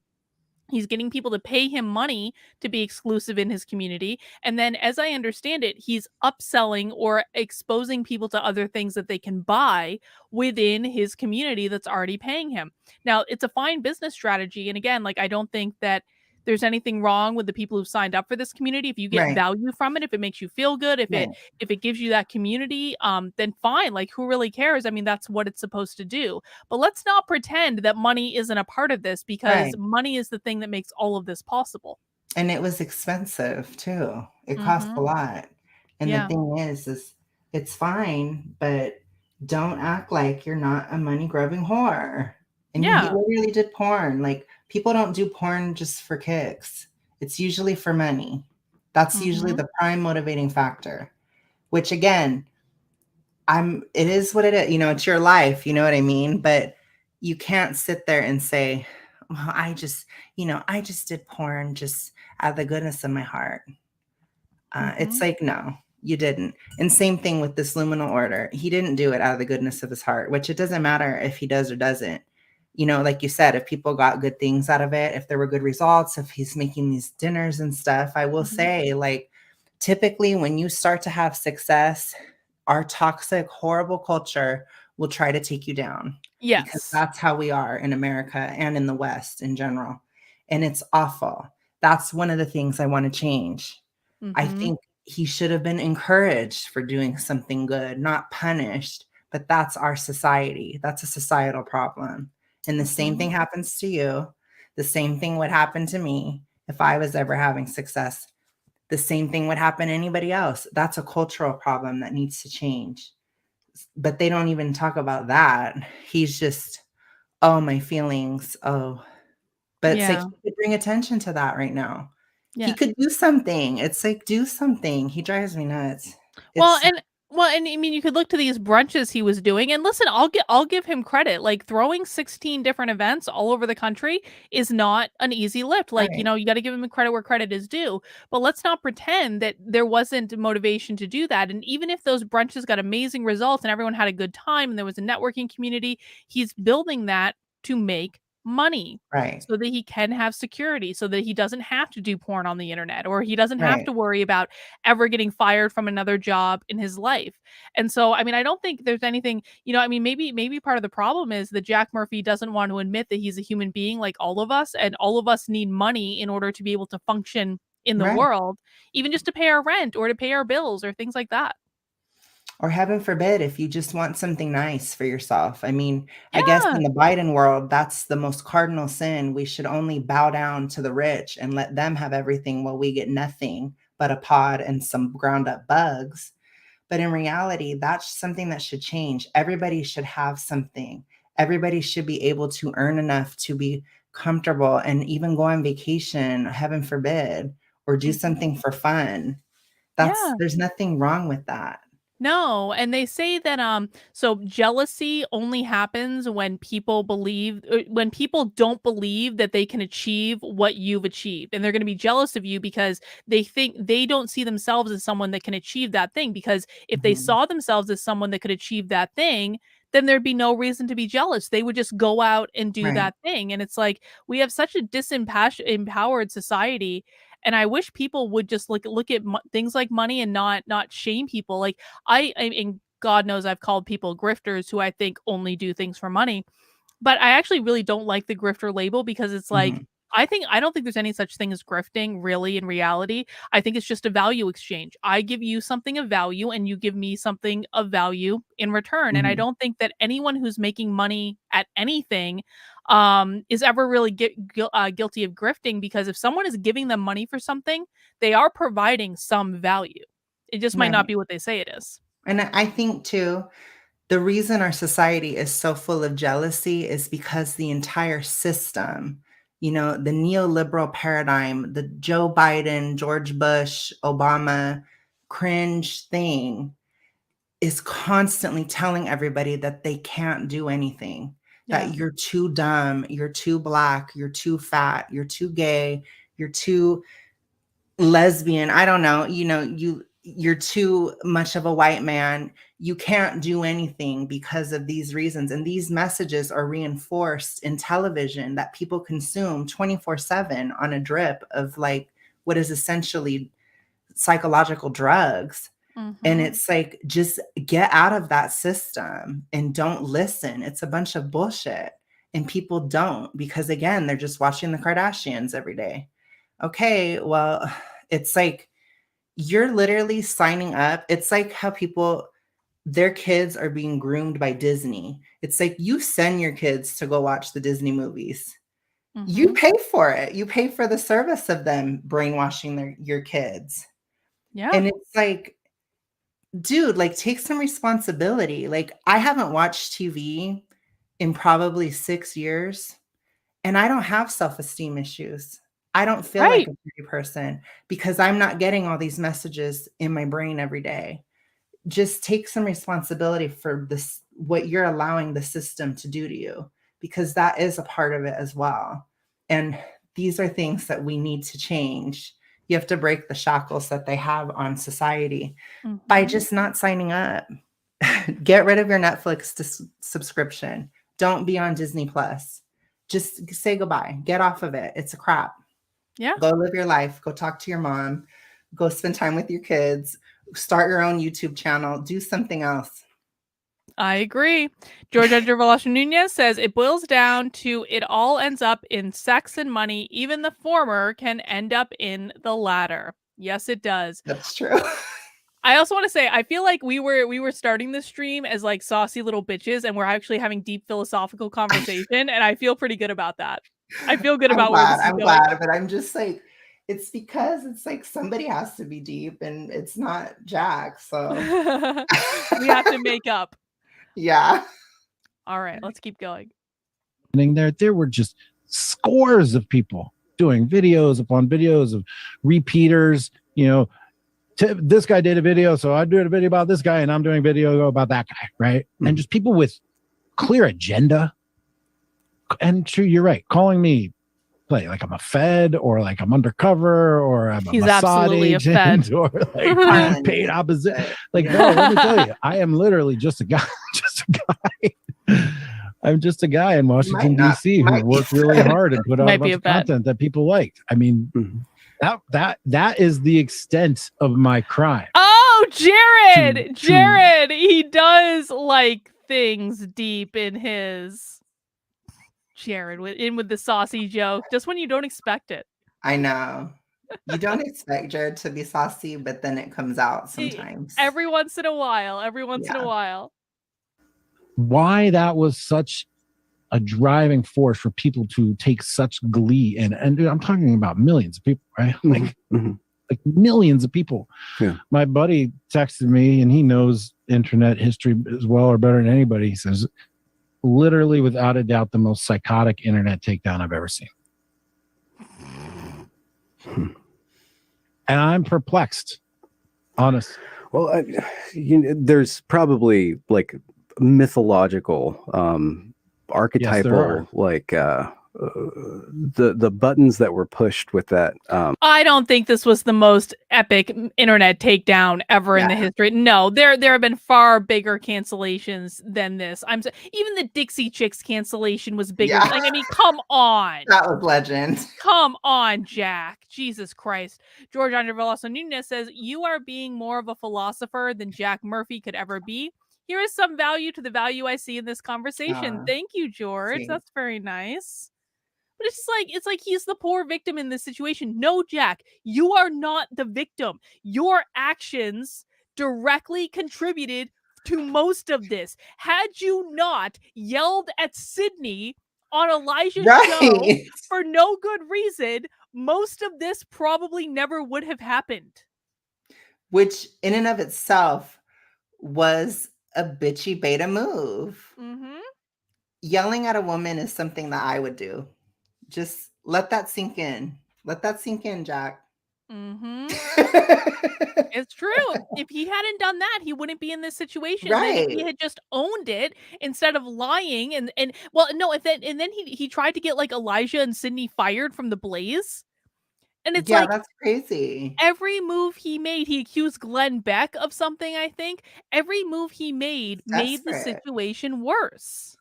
Yeah, it's pathetic. And I don't know. That's literally, like you said, that's what got people to start digging. Mm-hmm. So it's like, he didn't need to do that to Sydney. Sydney is cool. She's very cool. Yeah, I like her have a lot lot of respect for her. I would never yell at her. Yeah. No, I mean, for the record. Well, no, I mean, both Elijah and Sydney, there are two people, again, that they are exactly the same people in real life as they are on the internet. And so I have mad respect for both of the two of them. And it's like, his behavior was just completely unnecessary. It was bad. Yep. Bomb. Because you have masculinity.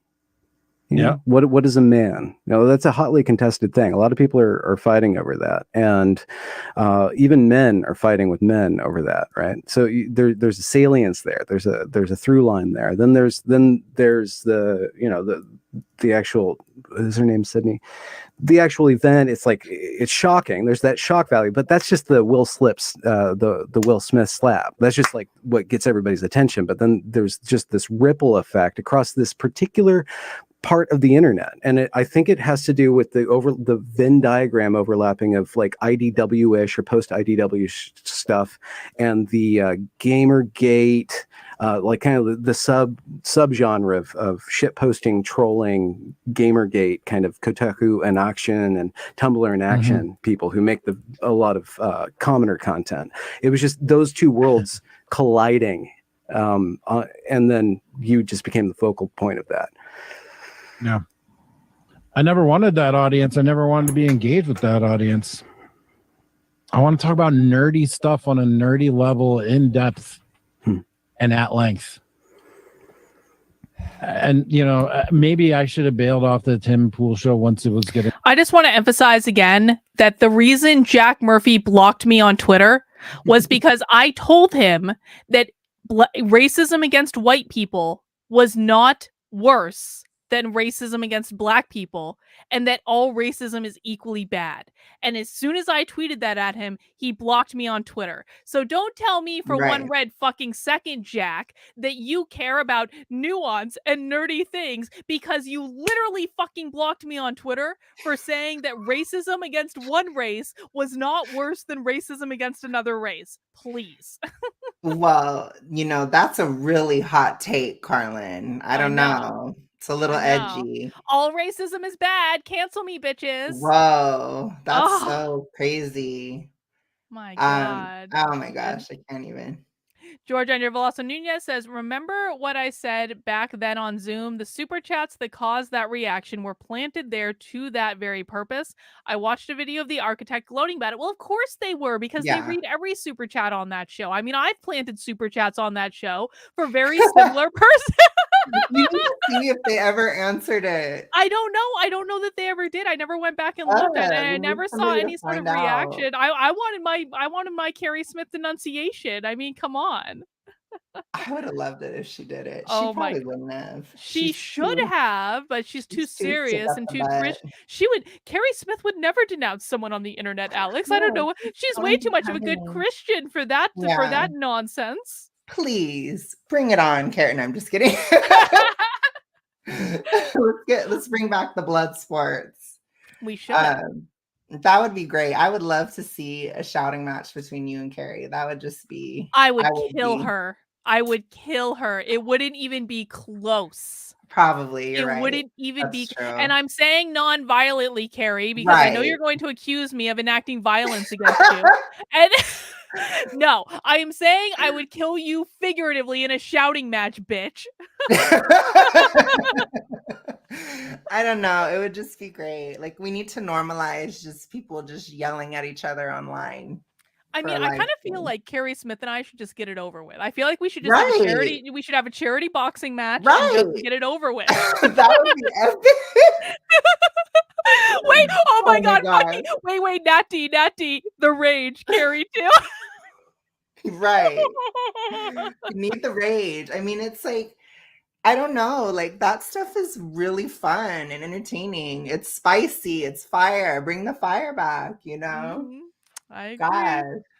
Jack Murphy looks so red, by the way. Speaking of fire, he has gotten more and more progressively red as this episode has aired.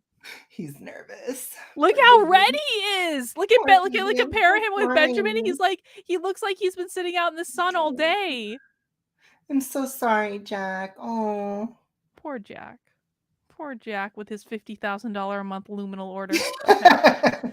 Let's keep going. Things so big, but I didn't know. And again, Lydia, just my friend. Ian, just my friend. Tim, just my friend. Lydia is no one's friend. They are. They're great people.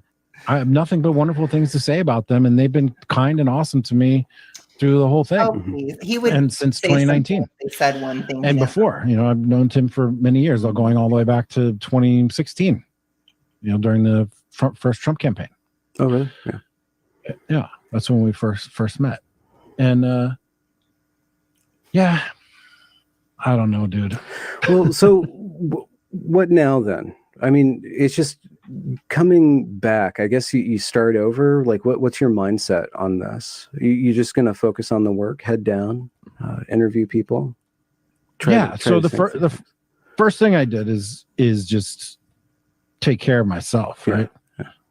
Get right with spiritual elements in my life, as confusing and chaotic as they may be. I don't know. I'm on a journey. I'm on a process of exploration I've been on for a number of years, and I don't know where it is, but I've been praying quite a bit. This is back, I still pray, but like the initial, like, what do I do? Right. Take care of myself immediately, take care of my immediate family immediately. Make sure that my health and my sleep and my fitness are good. And, I'm not ashamed to admit, like, called up my old therapist. I'm like, it's time to fire up those weekly sessions again. And then reach out to the extended family and to my friends and actual real friends. Yeah. And shore those up. And then it was just grief, man. There's a lot of grief. We spent a lot of time working. We put in a lot of energy. Traveling 19 states, I think, something like that, more than 20 states maybe in 2021. All these events, all this work, all these connections that I made, all these relationships that I poured a lot of energy into. And in one moment, a lot of those bridges just went up in smoke, man. And so there's wait, what was that? What was that, Alex? It's just funny because it's like in just one moment, it was just taken from me, like as if I did anything before it happened. It's like, dude, you yelled at Sydney. Yeah. You were a dick to her for no reason. and you like didn't just have a bitchy moment and then apologize. Like, I think if he would have just been like, oh, I'm sorry, blah, blah, blah, it would have gone away. But he like got indignant about it. Then he did all this crap afterward. I mean, he was like really on one. And it's like, dude, like, I get it to a certain extent. I have been on one many a time. You know, it's some of that is Leoism. I have to claim that. You get dramatic and you can go from 0 to 100 in like a second. But the thing is like, you have to know that if you did all that, then people are going to be pissed. You know, it's like if I make a video about how much I love eating meat and how vegans are dumb and I eat a block of cheese on camera, I'm going to expect that they're going to have something to say. And I'm not going to be like, oh, you know, it was just taken away from me like nothing. It's like, dude, really? If you're going to instigate people on the internet, you have to assume that they're going to come back at you. Like, listen, like that fucking Hitler tweet that got me in trouble. I was trolling Christians. Okay. I wanted to piss Christians off. It got a little out of hand. I didn't expect that particular result. Yeah, but it was a firestorm. It was a firestorm. A good eclipse season, which we're in one now. Ooh. So well, but we're waiting for the next tweet, Karlyn. Oh God, no. But you know, I mean, he is acting though like he just did nothing to deserve this, and this just happened to happen, and that's just not true. I'm sorry, and I think that that is the lesson that people should learn. Is there were even after Jack's porn was made public, there were still a million better ways that he could have handled this situation than what he did. And it just seems like, you know, I have respect for the fact that he went back to therapy. I'm glad for him that he went back to therapy. That was probably very necessary given what he experienced. I respect that he engaged in spirituality. I respect that he shored up real life relationships, because those are actually significantly more important than all of this. However, he has not taken 1 ounce of responsibility in this entire situation. And it's like, that's the lesson he should have learned. I have to say, unfortunately, that is also a Leo stereotype, is not wanting to admit that you did anything wrong. And he is to a T. He's doing the stereotype right now. He is doing a disservice to my kind. I'm unhappy.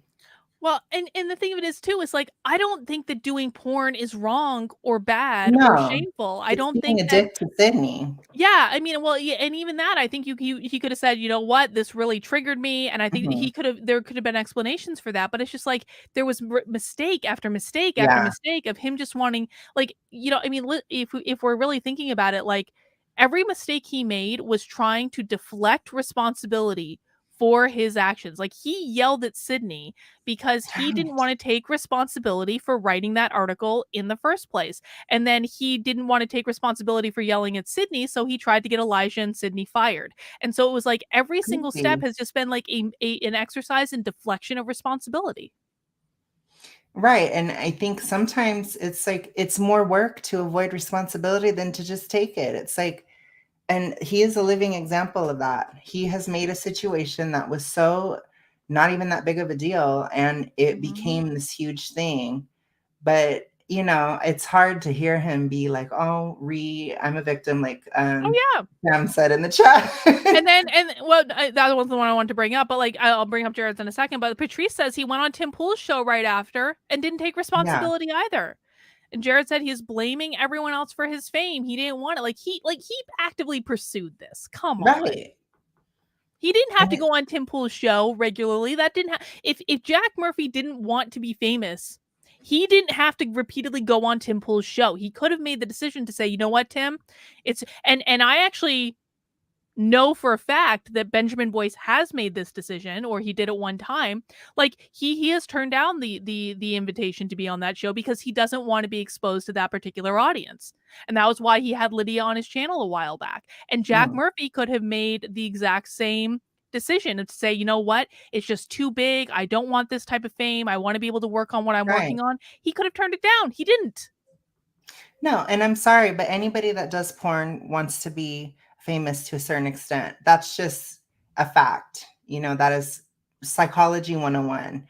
If you do porn, you want attention. And again, there's nothing wrong with wanting attention. But the thing is, don't lie and say you don't. That's the issue. It's so obvious. Yep. All right, we're about halfway through. I didn't think this was going to be a 7-hour stream, but like maybe it will be. Who knows? Maybe. Let's keep going. It's definitely grieving, mourning. I mean, it's grief, you know. But you process through it. Therapist says I did it very quickly. It's only been 3.5 months or something, right? It was the end of December. Yeah. So process through it and then get back to work. So yeah.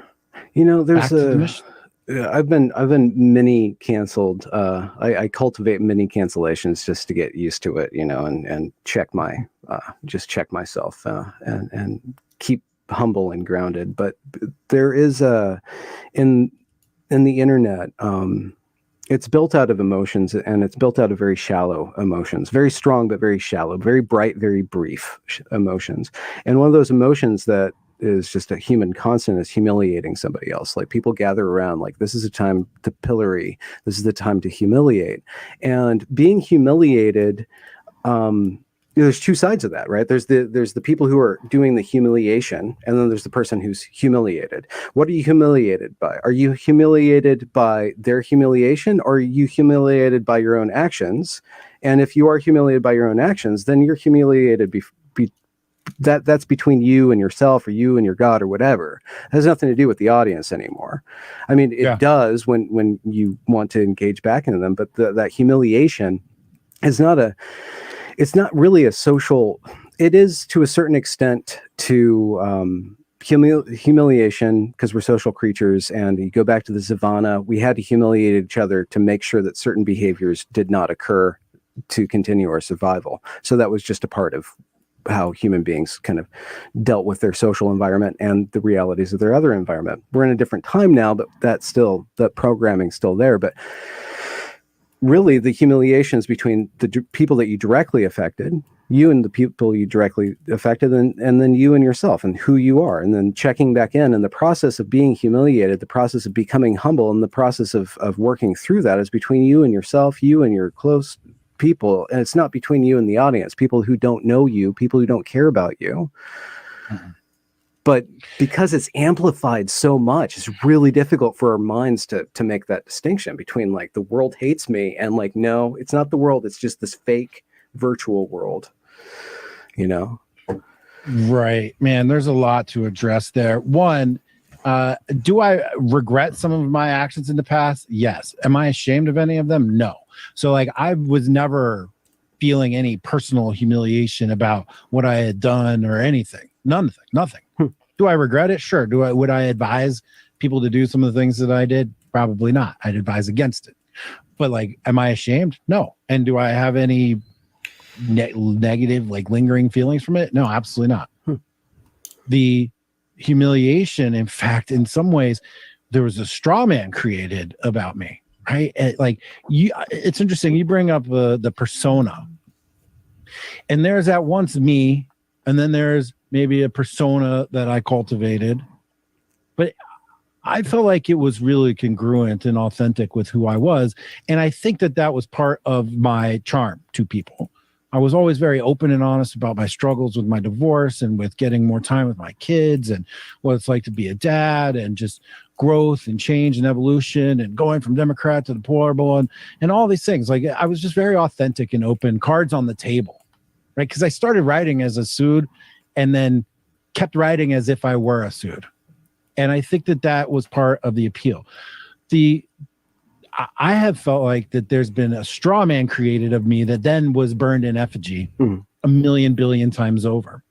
And so I get frustrated sometimes because of the way that there's just an artifact of me out there that's not me, that I didn't create, that doesn't resonate with who I am as a person, but yet everyone is engaging with it, even my friends and people in my network and people who I associated with and whatnot. And it's just been burned. It's just a creation of me that's not me, that's been burned and people pointing and laughing at. And then I try to do my normal work, and then it just flows in.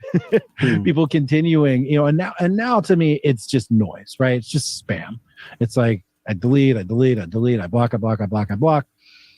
But what's troubling and this is the hardest part of it all for me, has been the stress or damage that has been brought to people who had associated with me by virtue of their association with me, right? And I think it hurt a lot of relationships that I had in that regard. It may have brought damage to some people. I don't know any specific instances, but it may have. And I felt guilt about that, right? Like, there were a number of people in my network that I reached out to, and I was like, look, I'm sorry that all this is happening. Because I really was. Like, I am sorry that happened. I regret about that. It's out of my control. Like, if somebody wants to make up a facsimile of me and then spend weeks, months, even still to this day, trying to tear it down and get views and clout and gain off of it, I can't stop them. But it makes it difficult for me sometimes to continue on with my current work. But I'll say this. We just opened up recruitment into the LO for the first time since the incident. People have called it the Jack attack or the porn incident. There were a number of different things. There's a lot of memes. It was very memeable, man. I'm so sorry. Oh yeah, no, that's just people I'm close to using those terms. And what's happened is it's created a very powerful and valuable filter. And for me, I'm turning this into the best thing that's ever happened to me, right? It's filtered out all of my relationships with people who were transactional, who just wanted to ride on my clout, or who just wanted to get views, or wanted to feel like they were getting close to Tim, or whatever the case may be, or who thought in their minds that they had built up this vision and this idea of who I was that was then destroyed. Okay, well, that wasn't me. It's not me. If that bothers you, okay, have fun over there. And, the guys in the LO, they know that we're there for the values, and we're there for the brotherhood and for action and being courageous and honest and loyal and working towards sovereignty. And they know that was like a separate phenomenon that just exploded in the universe. And if they can't see past the fact that there was some nefarious action, and I don't mean like a conspiracy or anything, but just like people taking glee in the destruction of another human being, right? Like dancing around and like making videos and cheering and being, yeah, look at, he's ruined. Mm-hmm. Look at him burn. It's amazing. Ah, they were all so excited about it. It was like, it was crazed. And shift gears a second. What you said about our evolution and about— hang on, he's moving on, I think, to a different topic, and there's so much I want to say about what we just heard that we need to take a pause. Okay, first off, I want to say something nice. I do actually have great respect for the fact that Jack Murphy is like, you know what? If people are going to leave my life because I got caught having porn on the internet and I was kind of a dick to a girl, and, I can't control that. I mean, we can argue that he controlled his actions, and that's fine. But I do also think there's something to be said for the fact that, not everyone is meant to be in your life all the time. And I'm sure that he had many people around him that were there purely because of the transaction of their relationship. And they wanted access to his following, and they wanted access to Tim Pool and all of this stuff. And I completely believe all of that. And I do absolutely think there's value to saying, you know what, if that's the only reason that you want to be in my life, then it's probably better this happened so I can focus on something real.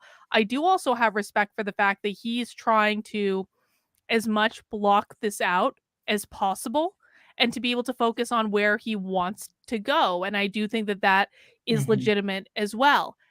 However, we still see an entire lack of accepting his responsibility in this, which to me says that he is going to be doomed to repeat this at some point. And Lord help Jack Murphy if he ever engages in canceling someone else, because Jack Murphy did directly engage in the worst cancellation I have ever experienced in my life.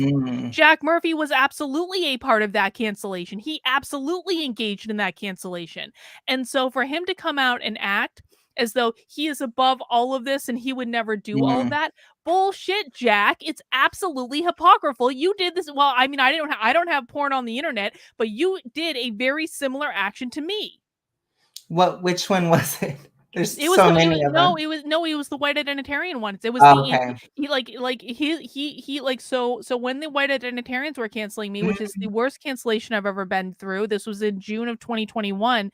There was multiple levels going on, and what I focused on mostly was the fact that like this legitimate white identitarian mob were canceling me, which was true. But the other factor to this that I don't often focus on as much is the fact that Cassandra Fairbanks's audience was canceling me at the same time. And so it was like two things stacked on top of one another. And Jack Murphy was directly involved in that. See, the thing with that one, I mean, I get that the white identitarians were going to cancel you because you were kind of calling them out and you were making something known. So I understand that, but I don't understand why other people were so upset. Like either you agreed or you didn't, or you were, Well, do you know why? Because Cassandra Fairbanks is tight with really bad people. Wow. No, I've shown this. I didn't write about this. So do you remember when I don't know if you were around at that time, but there was so we did like a call-in on my channel where I had legitimate white identitarians call in. And for the record, I've been around since June 2020. Excellent. And I've watched everything. So you might remember. So you remember that young white identitarian kid that was so cold? Yes. So another person that called in that night, his name is Patrick Casey. Patrick Casey is a legitimate white identitarian. He's like a really bad person. He's like, also there's overlap with the Groypers, but this guy is like, he's really, really bad. He is friends with Cassandra Fairbanks. They're like this. I have photographs of the two of them together.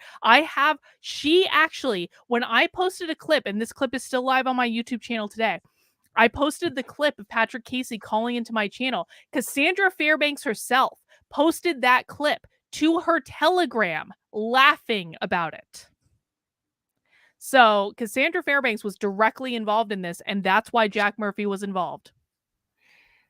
Oh, he shouldn't be involved with that.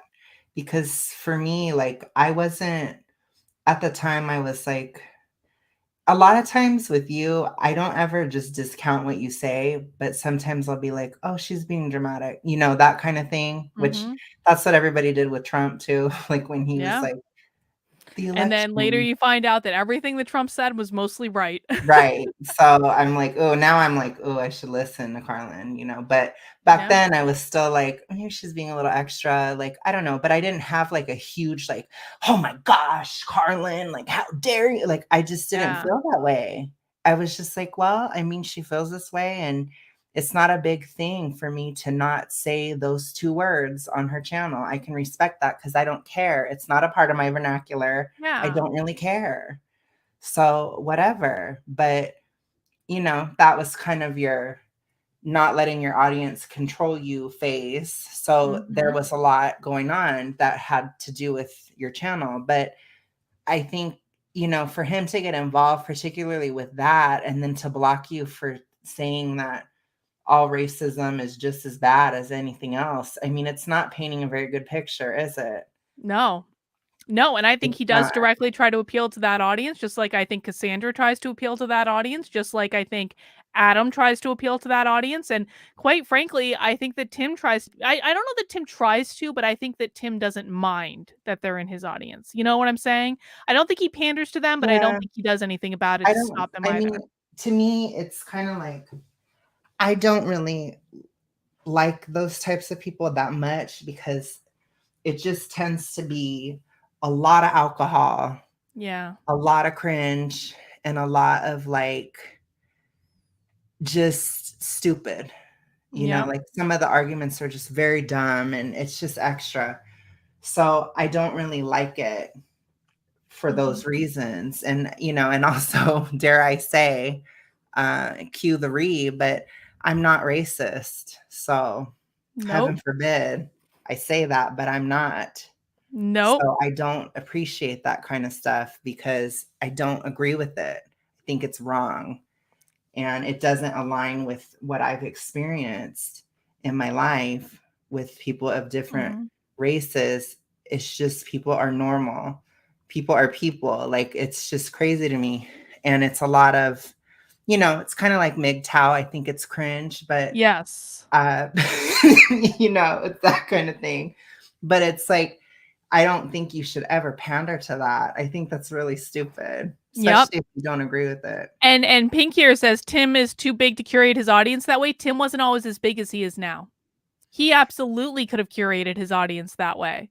He chose not to because he wanted to appeal to the broadest possible audience to make as much money as he could, because he wanted to have security, because he's been homeless and he knows what it's like to not have security. And I have respect for that. I understand that position. Yeah. But to say that Tim couldn't have curated his audience is factually inaccurate. Tim has been working at this for 10 years. Or longer than that now, I guess. He absolutely could have curated his audience if he wanted to. LK says the worst, though, during the Jack Murphy cancellation was accidentally constantly stumbling upon people posing Cassandra Fairbanks porn in the replies. I agree with that. I have seen Cassandra Fairbanks bondage porn that I didn't ever want to see. Oh, your poor brain, Karlyn. I didn't want to see Cassandra Fairbanks tied up and exposed. I mean, my God, can I just be on Twitter in peace? I just know that she really hated your guts. So I never understood. I have literally never talked to the woman. I have never. There are some people. Do you know why? Do you know why? Guess why she hates me so badly. I don't know. Carrie Smith. Oh gosh, it always goes back to that. Carrie Smith is friends with Cassandra Fairbanks, and Carrie Smith talks shit about me to Cassandra Fairbanks, and that is why, because Cassandra Fairbanks and I were fine. Like, I mean, like, we didn't really know each other. Like, we would tweet at each other every now and again, but like, I never had any beef with Cassandra Fairbanks until she publicly called for my cancellation after Carrie fucking Smith talked shit about me to her, and then it's like, fuck you, bitch, whatever. That's so crazy though, because it's like, I don't know, like if somebody didn't do anything to me and somebody talks shit about somebody to me, it's like, I'm not going to have a passionate hatred. Like, she passionately hated your guts. Oh, yeah. For not even knowing you. It's like, if it's not personal like that, you shouldn't hate somebody that much. You could talk shit, you can be sassy, whatever, right? But it's like, even with me, I don't have a passionate hatred of Carrie. I don't. Mm-hmm. I would never like be like how Cassandra was with you. It's unhinged. It's really is. Crazy. And it's bizarre to me because it's like, I don't know if this is like a pissing contest for like who's the most powerful bitch on Twitter, which I would win, by the way, Cassandra. But like, I mean, it's like, it makes no sense. It's like wasted energy, man. We need blood sports. I'm telling you, we need shouting matches on the internet. That's what we need. Cassandra, if you want to do a charity boxing match with me, I will donate $1,000 to your charity of choice for a charity boxing match. Come to Porkfest, bitch. We'll have a charity boxing match. God, I better get the not a bad idea. I would do it. I'm telling you. All right. About humiliation and whatnot. In reading Luke Burgess's book "Wanting" about Renee Girard, he laid out what happened to me in very clear terms: the mimetic contagion and scapegoating. Right. So, what happens when there are groups of people together with different ideas and challenges and differences and acrimony among them? If they can find a scapegoat, it allows them to purge the negative energy that they have within their group, within their relationships and the adjacencies and such that may not be congruent with who they are, what they want. And if they can all then pick one scapegoat and burn the witch or run the person out of town or hang him from the gallows or whatever it is a well-documented historical phenomenon that's happened all throughout time, where people will just pick somebody and whether they're guilty or not, just burn them at the stake. And the people that do the burning, they feel a release. Mm-hmm. And bonding between each other for a period of time. Yeah. And they feel a release, and then they come together for a period of time. It resolves intra-group conflict by picking a scapegoat and destroying them. And then, it goes away, and then they have time to build up their intra-group conflict all over again and not have a scapegoat or be desperately seeking scapegoat. I became a scapegoat. I'm not entirely sure why, and there's a lot of ways you to became a scapegoat. I did, and I experienced it, and it was profoundly impactful on my life, personal life. They went really deep.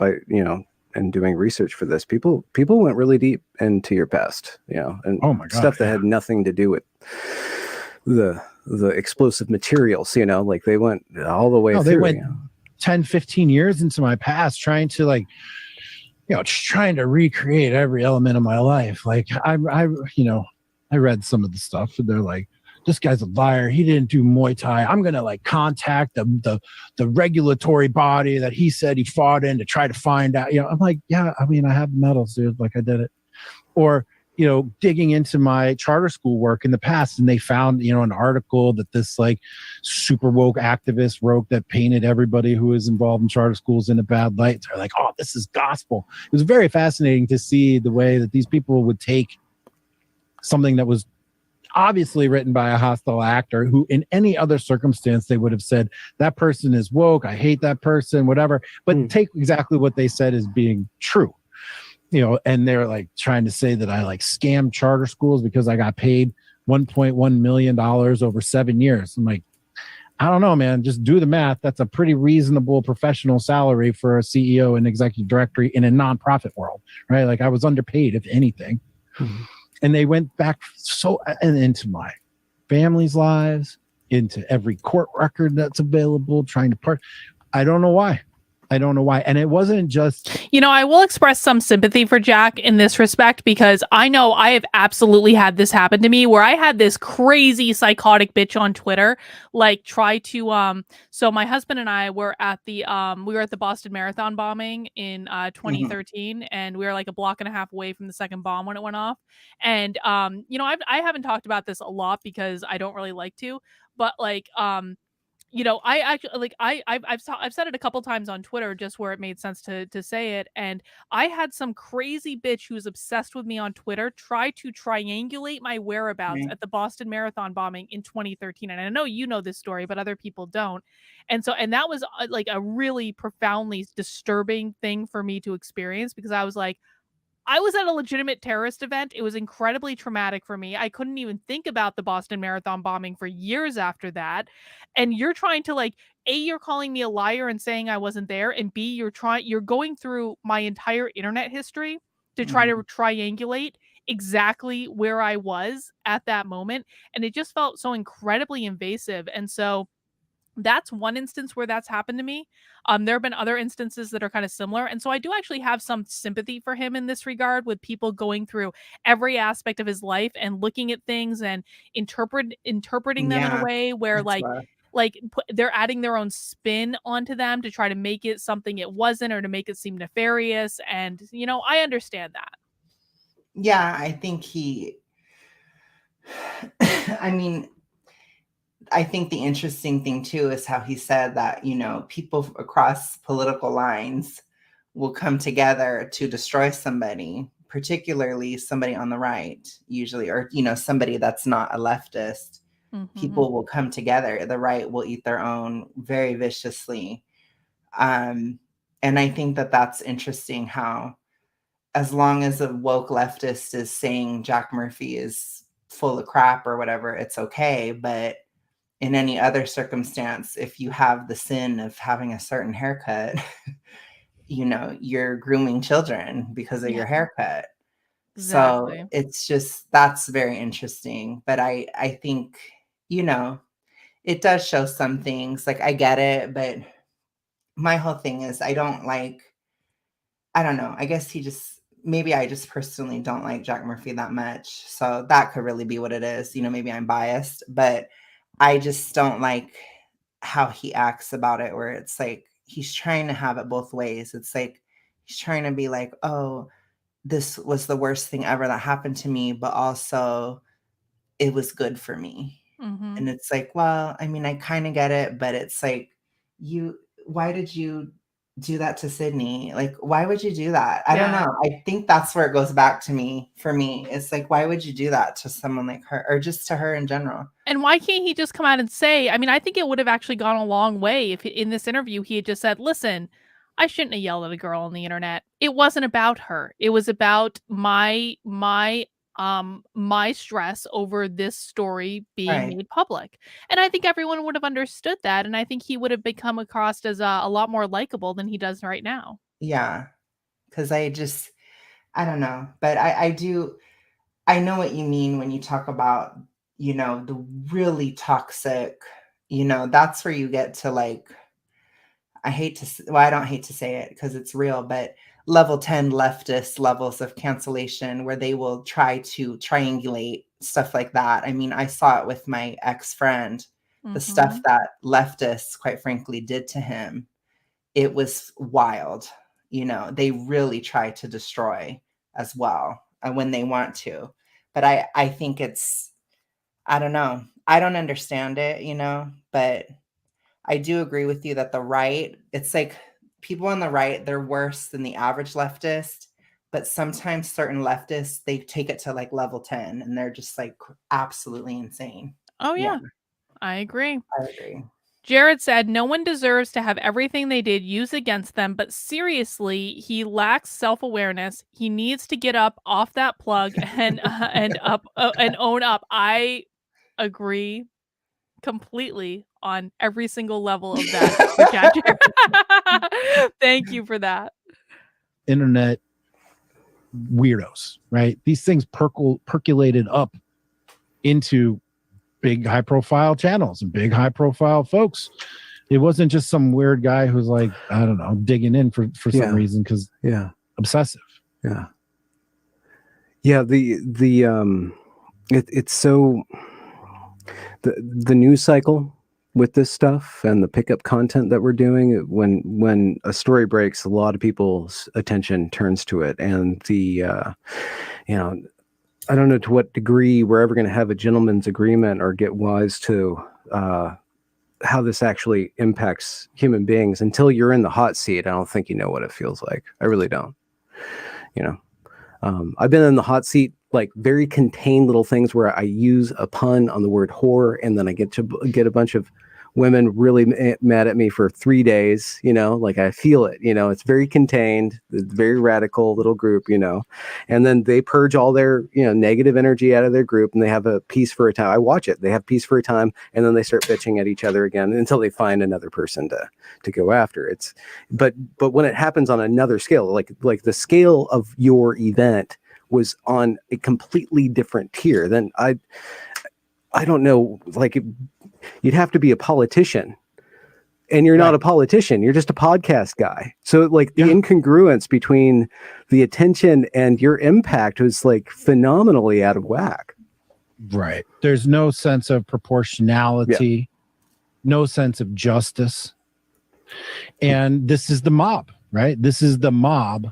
The crowdsourced, the crowdsourced open source swarm. I mean, there it is. It's in action right now. We can see it all over the place. And I mean, people will laugh. And when I said this, but like the same phenomenon that happened to me is what is happening right now with Putin and Russia, for right or wrong, better or worse, is the same open source, crowdsourced swarm trying to cancel, disconnect, break people's connections, dislodge them from the network, isolate them, shame them, and like strip away their power in a way that has no particular leader, and it has no sense of proportionality. It has no sense of mortality, right? Like all the people participating in the takedown of me, or whatever you want to call it, none of them felt vulnerable.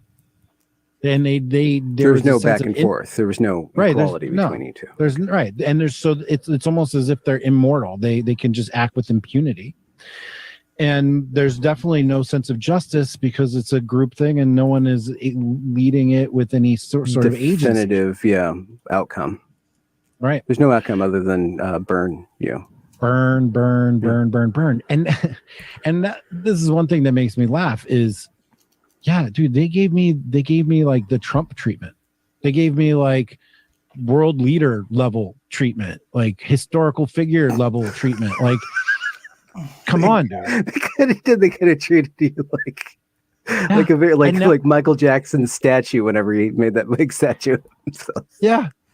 And it continues on, memeing me with Will Smith. I'm like, okay, like Grammy winning, amazingly successful global figure, and they're just like Will Smith, Jack Murphy, same level. Let's talk some more shit. Like I don't understand that.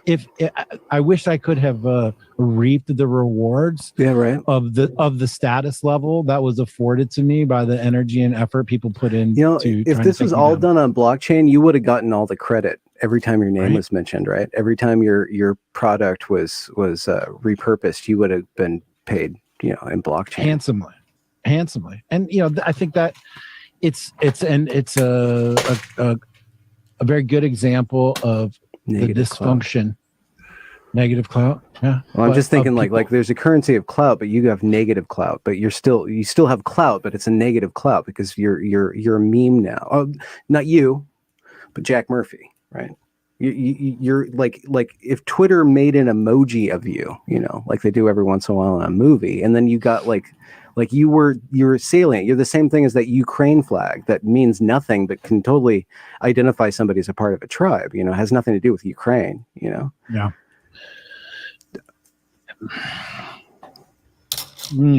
Sorry. People chasing clout, views, money. People made a bunch of money off of it. Lots of money.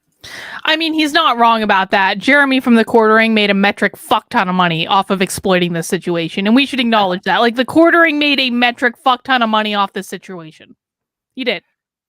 And he knew what he was doing. Wow. He's an Aries. He knew what he was doing. Don't they all? I mean, people like tea. It was delicious tea. It was very, very, like I said, it was kind of a perfect storm. And, that's something that people will probably talk about a little bit in a couple years, be like, oh, remember that Jack Murphy thing? Like it made a wave. You know what I mean? It was good tea. It was. I have to give it to him. And he could totally harness this and use it to his advantage if he owned it. I actually think he would be in a much more advantageous position to be able to say, yeah, I was that guy. And let me tell you how I came back from this. And let me tell you how I focused from this. And let me tell you, if I can get over being let's just position it like he would. The most scandalous story that has ever happened in the history of the internet was me. And I can get over that and I can still move on with my life and make myself successful. Then you can too. And I'm going to teach you how. He could absolutely do that if he would just accept his responsibility in this situation. Right. He could make a lot of money. I mean, honestly, he really could. I think he should have been live streaming at the time that it happened, because then he could have just yelled. Oh God, he would have made so much money. I know. You think of all the super chats he would have gotten. Oh my God, even if they were horrible. Read. Oh, if he had just been like, yeah, keep super chatting me, I'll be here all night. I will be here all night long. Like he could have. Yeah. That's what I would have done. That's exactly what I did when Newsweek did that hit piece on me. Exactly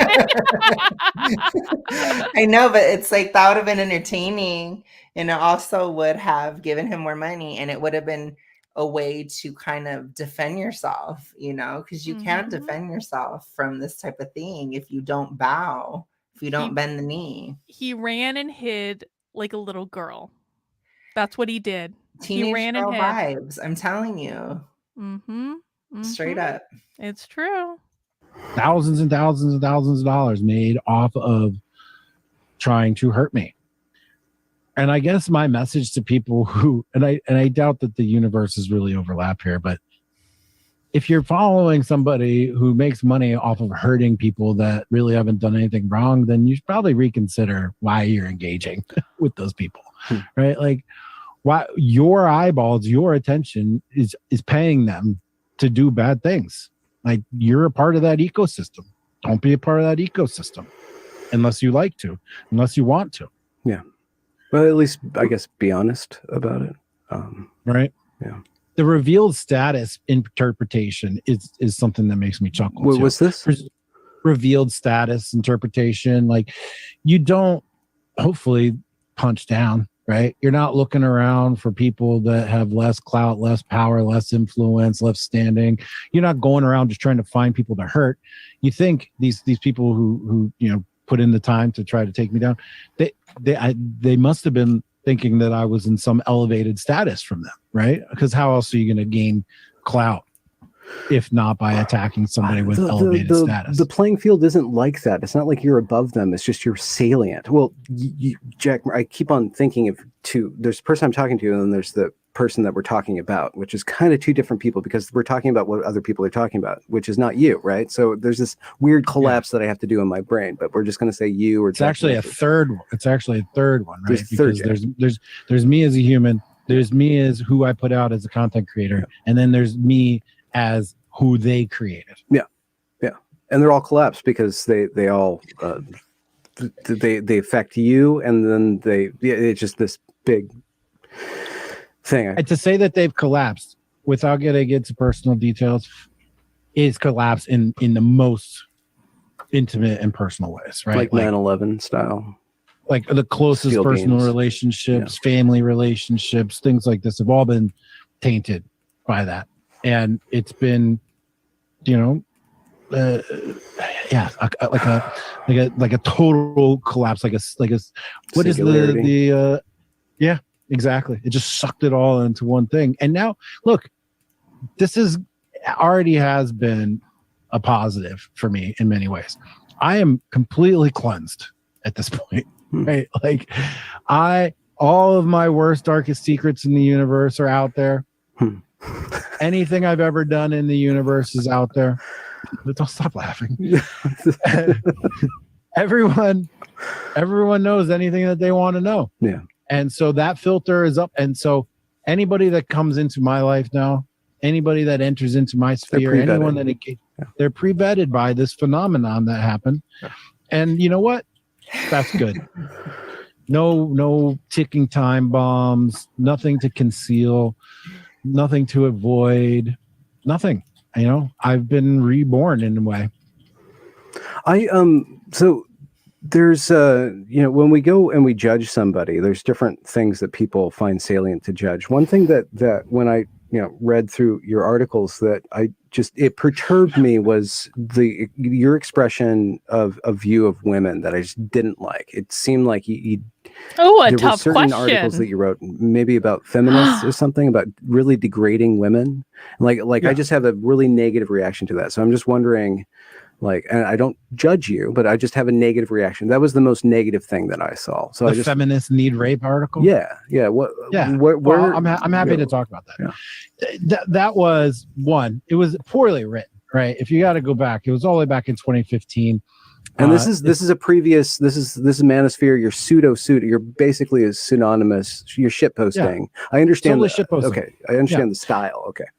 Totally shit posting, and it was in response at the time to Milo Yiannopoulos was giving feminist shit, and feminists were kink shaming women for making their own choices and whatnot of how they want to engage sexually with people. And I was writing at the time about dominance and submission, BDSM type stuff, it in of itself a construct, right? BDSM and dominant submissive, sex play, role play like that, is in it of itself a construct. It's a scenario that you willingly step into, and then when it's done, you step away from it. And it's not who you are. It's not your whole life.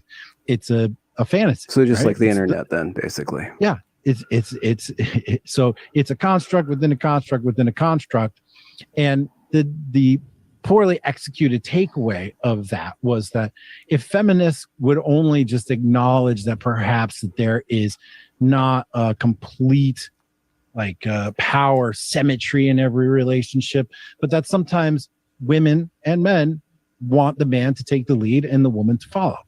And it can be done in a very healthy and constructive way, which resonates, I think, with traditional ideas of marriage, and a lot of high functioning relationships are in that regard. First the captain and the first mate. And so that's really, it was just meant to be a troll piece, to be if only feminists would just relax and get involved in some sort of sexual relationship where they could submit, that they would find some power in that submission and maybe even some joy in that. It wasn't meant to be misogynist or hate women or anything like that. Oh man, I've got daughters. I've got a woman that I've been with now for 8 years. We're getting married this year. I love my mom, I have no hate for women in me at all. I love them. And in fact, there was an exhortation to women. Listen, I'm going to say something controversial. I understand what he was saying.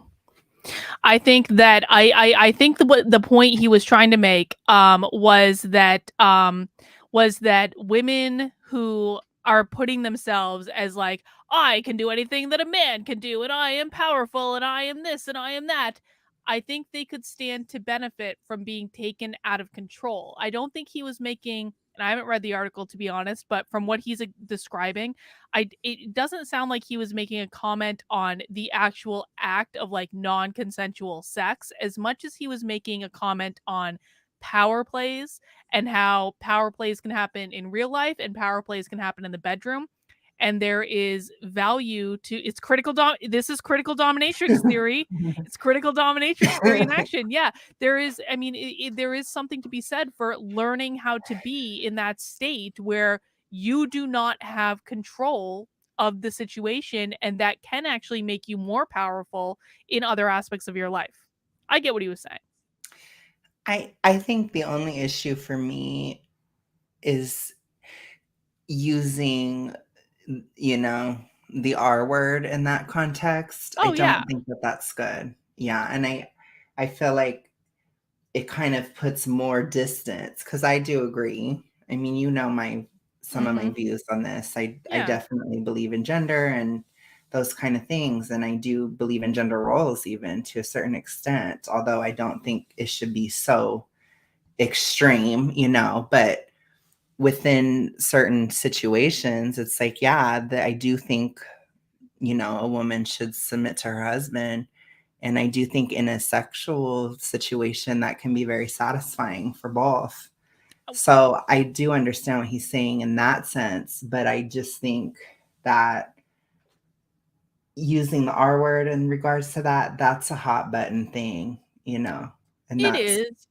And I agree with that, and it's certainly not a choice that like I would have made. But I guess I want to at least try to be a little bit more nuanced than I think other people are. And I do understand the point he was making with that. And I don't think it's just women either. I think that this is it is almost like a genderless thing. I think that anyone can participate in these types of power play dynamics and gain benefit from it. Like everyone like.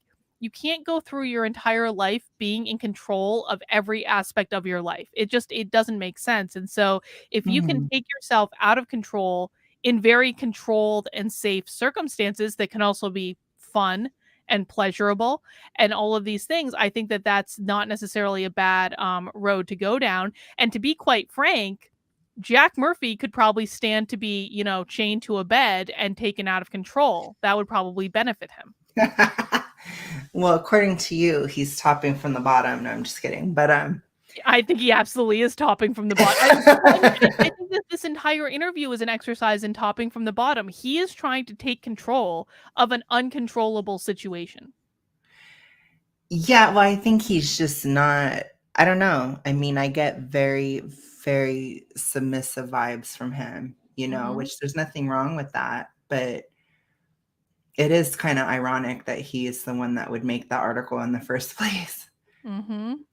Because he may need it to be the other way. You know what I mean? For him, because he's so, I don't know. It's like he can't even say a clear sentence. It's like he's like a teenage girl. I don't know. He has that teenage girl vibe. So it's kind of like, I feel like he probably is more submissive actually, and he probably would need a more dominant woman. Probably. Well, he did take it, He wouldn't have done that. Like, I don't think he just did that for money. I'm sorry. I don't think he just did it for money. I don't. Right. And I do kind of, call me, maybe I'm copying Josh a little bit, but I do think, most people are a bit switchy, But some people aren't. Some people are just one way, and that's okay too. But I do think, yeah, like you said, giving up control and stuff, especially in that circumstance.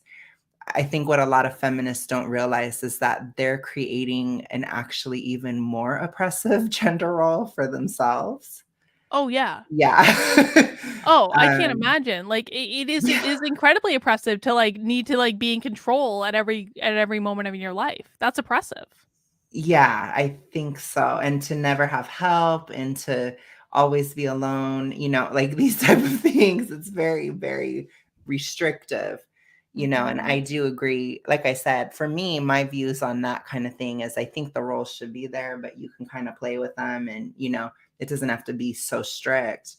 But, and I feel like maybe you feel like there shouldn't be any roles at all or, that kind of thing. But I think it's whatever works for you.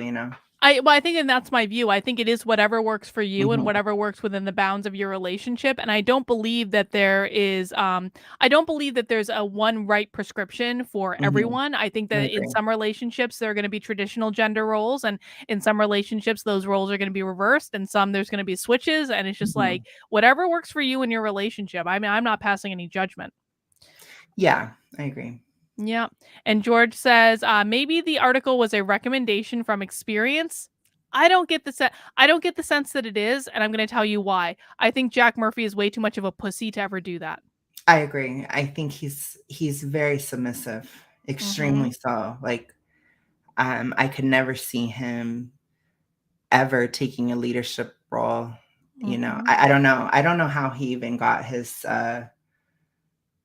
luminal thing going because I don't know. But again, maybe men just didn't. They just saw the beard and that he's in shape, and they thought, oh well, he's manly. I don't know. Mhm. Men in the chat, please give an answer to that if you know. But Yeah, yeah, because I don't think he fooled that many, gays and women. I'll just say so. I agree. All right, 20 more minutes, Alex. 20 more minutes. We're Okay, going we to get got through it. We're good. We got it. We're good. And maybe perhaps finding happiness in a relationship in which the man follows or the man leads and the woman follows, which is antithetical to the feminist proposition, which suggests that women should be the idealized version of men and that they don't need men, et cetera, et cetera. So, it was poorly executed. And it was meant to be provocative, and it was only meant to be seen by just a few hundred people. And then I deleted it, and then I took it down as part of that platform responsibility I was talking about. It was an appropriate thing to be transmitted out into the universe on a broad scale. Yeah. It was only meant to be for a very small niche who got the joke already. Yeah. Right. It was like an inside joke for people that got broadcasted to the universe. So I deleted it, man. I deleted all that stuff years ago, and it only resurfaced because people had kept it, people had archived it, people had kept screenshots of it. And every time my profile got a little bit bigger, they would like just reintroduce it into the flow as a way to try to chip away at me. People dug through my internet trash to find inside jokes with my boys that they didn't get in order to paint me in a poor light. And that goes back to the lack of justice or proportionality or whatever that we were talking about. So George Veloso Nunez says, Alex, I mean, he would be R-wordy, not R-worder. He was saying feminists get into that role play scenario. It's great, believe me. Yeah, I actually tend to agree with that. Yeah, I think he probably would be the receiver of all things. Mm-hmm. Oh, so Tom J says, I signed up for Liminal Order after watching him a few times on Timcast. Like, let us know what that was like, Tom J, and what value you got from it. I would actually be really interested. Oh, sorry. You took yourself off the wait list, so you may not have actually gotten in. Oh, well, let us know if you have any dirt to spill. There's a lot of I'm just trying to sort through all the information that I have in my head now. You've said before when you came on my channel that the manosphere is something, it's a very temporary thing, something to pass through. I'm wondering why, and I'm wondering if there's something about the values that were inherent or are inherent in what was or is the manosphere that have stuck to you, that you think, well, that's not part of me. That was something I was wrestling with or engaging with, but that's not part of me. And if that is part of the bomb that was created, if there's something in the manosphere or masculinity or dominance and submission, these ideas that. Well, I think I would separate masculinity out from, and remind me to come back to your question, because I'm not going to answer it right this second. Okay. Masculinity, we're pulling this out for a second, because masculinity is not a bad thing. In fact, masculinity is something that's been studied and promoted throughout all time. It's Lindy as it gets, right? And our working definition in liminal order of masculinity, we've studied this through Socrates and Aristotle and through Hobbes and Locke and into Nietzsche and beyond, to come up with a path or an understanding of what it means to be a man. And it begs the question, or raises the question, why do we even need to study what it means to be a man? And part of that is because those ideas have been hidden to our boys today. And they were hidden to me as someone who was raised in a non-religious, totally liberal, just follow your dreams, do whatever you want, the libertarian-esque environment where no one ever talked to me about Aristotelian excellences. No one ever talked to me about honor and courage and virtue and what it means to build and to create. We're back to word salad. That was something that had to. He's not saying anything. He's saying nothing. He's trying to virtue in this one area, in connecting you to that, in connecting me to the notion that I had obscured from me what it meant to act in a masculine way or to be a confident, powerful male. Because think about when I'm raised, I'm born in 76, grew up in the 80s and the 90s, and then into this feminist blow up. And we all know that it's been obscured, right? Like, we all know that the feminization of society is something that's been ongoing for some time. And it's manifested itself now in, our socially contagious, trans epidemic and all these things where it really comes down to Okay. Go. Okay. The thing is, he is the example of the feminization of men. He is the living embodiment of such a thing, even more so than I am. I am more masculine than he is. I have more dominance in me than he does. Like, let that sink in. Like I said, I'm a switch, true blue, okay, which means I can go either way. And the thing is he is the most submissive bottom energy you could ever imagine. And the thing is the feminization or whatever, that has been going on since the 70s. It's been going on for a minute. And he is a part of that. He is the living embodiment of such a thing. I think you're bringing up a really interesting point, because I feel like Jack Murphy and people like him, they feel that being masculine is about having this epic beard and being jacked and lifting weights at the gym and all that. It is a completely shallow masculinity. Like, I think you're more masculine than him. I think I'm more masculine than him too, by not an insignificant degree, which is why I think he blocked me on Twitter, because he is absolutely afraid of me and would never be able to stand up to me in a conversation at all.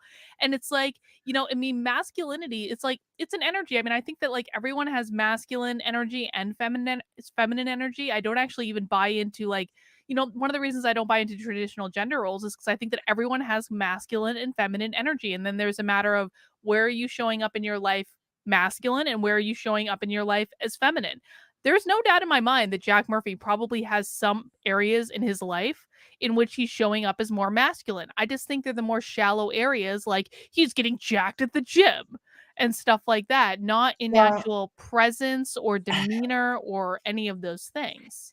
I might have a bit of a hot take here, but there's nothing more feminine than being in porn. That's a very feminine thing. It's looks based. It's a traditionally feminine and womanly thing to do. If you want to be super traditional with it, who were the prostitutes really in the past? It was women. That's a womanly thing to do. I'm not saying, I'm not going to pass judgment. Like, obviously it's not a Christian thing to do, but that's different, not everybody is. But we wouldn't want you to get kicked out of your church for reveling in sin. I sin, have to virtue signal. No, I'm just kidding. No, but I'm just saying, you would not be allowed to do that as a Christian. Yeah. But the point is, I'm not going to sit here and personally judge somebody for doing porn or not. I don't really care that much. But it's more so, it is a feminine thing to do. The fact that he relied on his appearance to make money is feminine. That's just, whether it's good or bad, that is a very feminine thing and a feminine place to go. And the thing is that a lot of men, especially in his generation, and even Gen X to certain, or Gen Xers, I guess I would say. So he is Gen X. He's early though, but I would say that they think masculinity is like the sound of your voice, or if you have muscles or not, or like if you have a beard or something. But like masculine and feminine, they're very deep energies, and they're also separate from dominant or submissive. Like you can be very feminine and dominant, and you can be masculine and submissive at the same time. So there is, it's more nuanced. And I would say I am very feminine, but I can be dominant, extremely so, even in a lot of ways. So I would say that it's a nuanced thing, but it's so deep. I think one of the biggest disservices that feminism did is it reduced everything masculine and feminine to superficial things like pink or blue. It is so much deeper than that. And it is like, it's just such a disservice because that stuff doesn't matter. It doesn't matter. Like, Karlyn, your haircut does not make you a man. No, it really doesn't. And I mean, if we're gonna go purely back to just an energy level, let's break it down. Like, men penetrate and women receive. And that's true on a practical level, and we can say that Jack Murphy has absolutely received. But there's nothing penetrating to me about even Jack Murphy's energy or the things that he's saying. He does not get underneath the surface of things at all. It is all surface level. It's all buzzwords. And it's like, okay, dude, if you want to talk about having masculine energy, then you need to penetrate not only on a physical level, but you need to penetrate on like an energetic level. And I just don't get that vibe from him.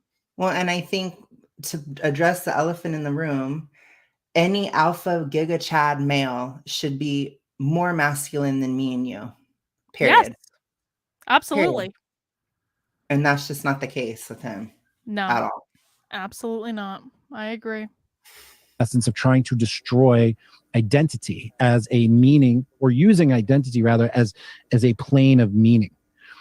And I will credit, which is different from using, say, like Hobbesian Lockean plane of meaning, which is, survival, or which is different than using an Aristotelian plane of meaning, which is the good life and acting with honor for the polis, right? And so I didn't know any of those things. So I will credit the manosphere to triggering me into trying to understand what's going on in society and culture and why.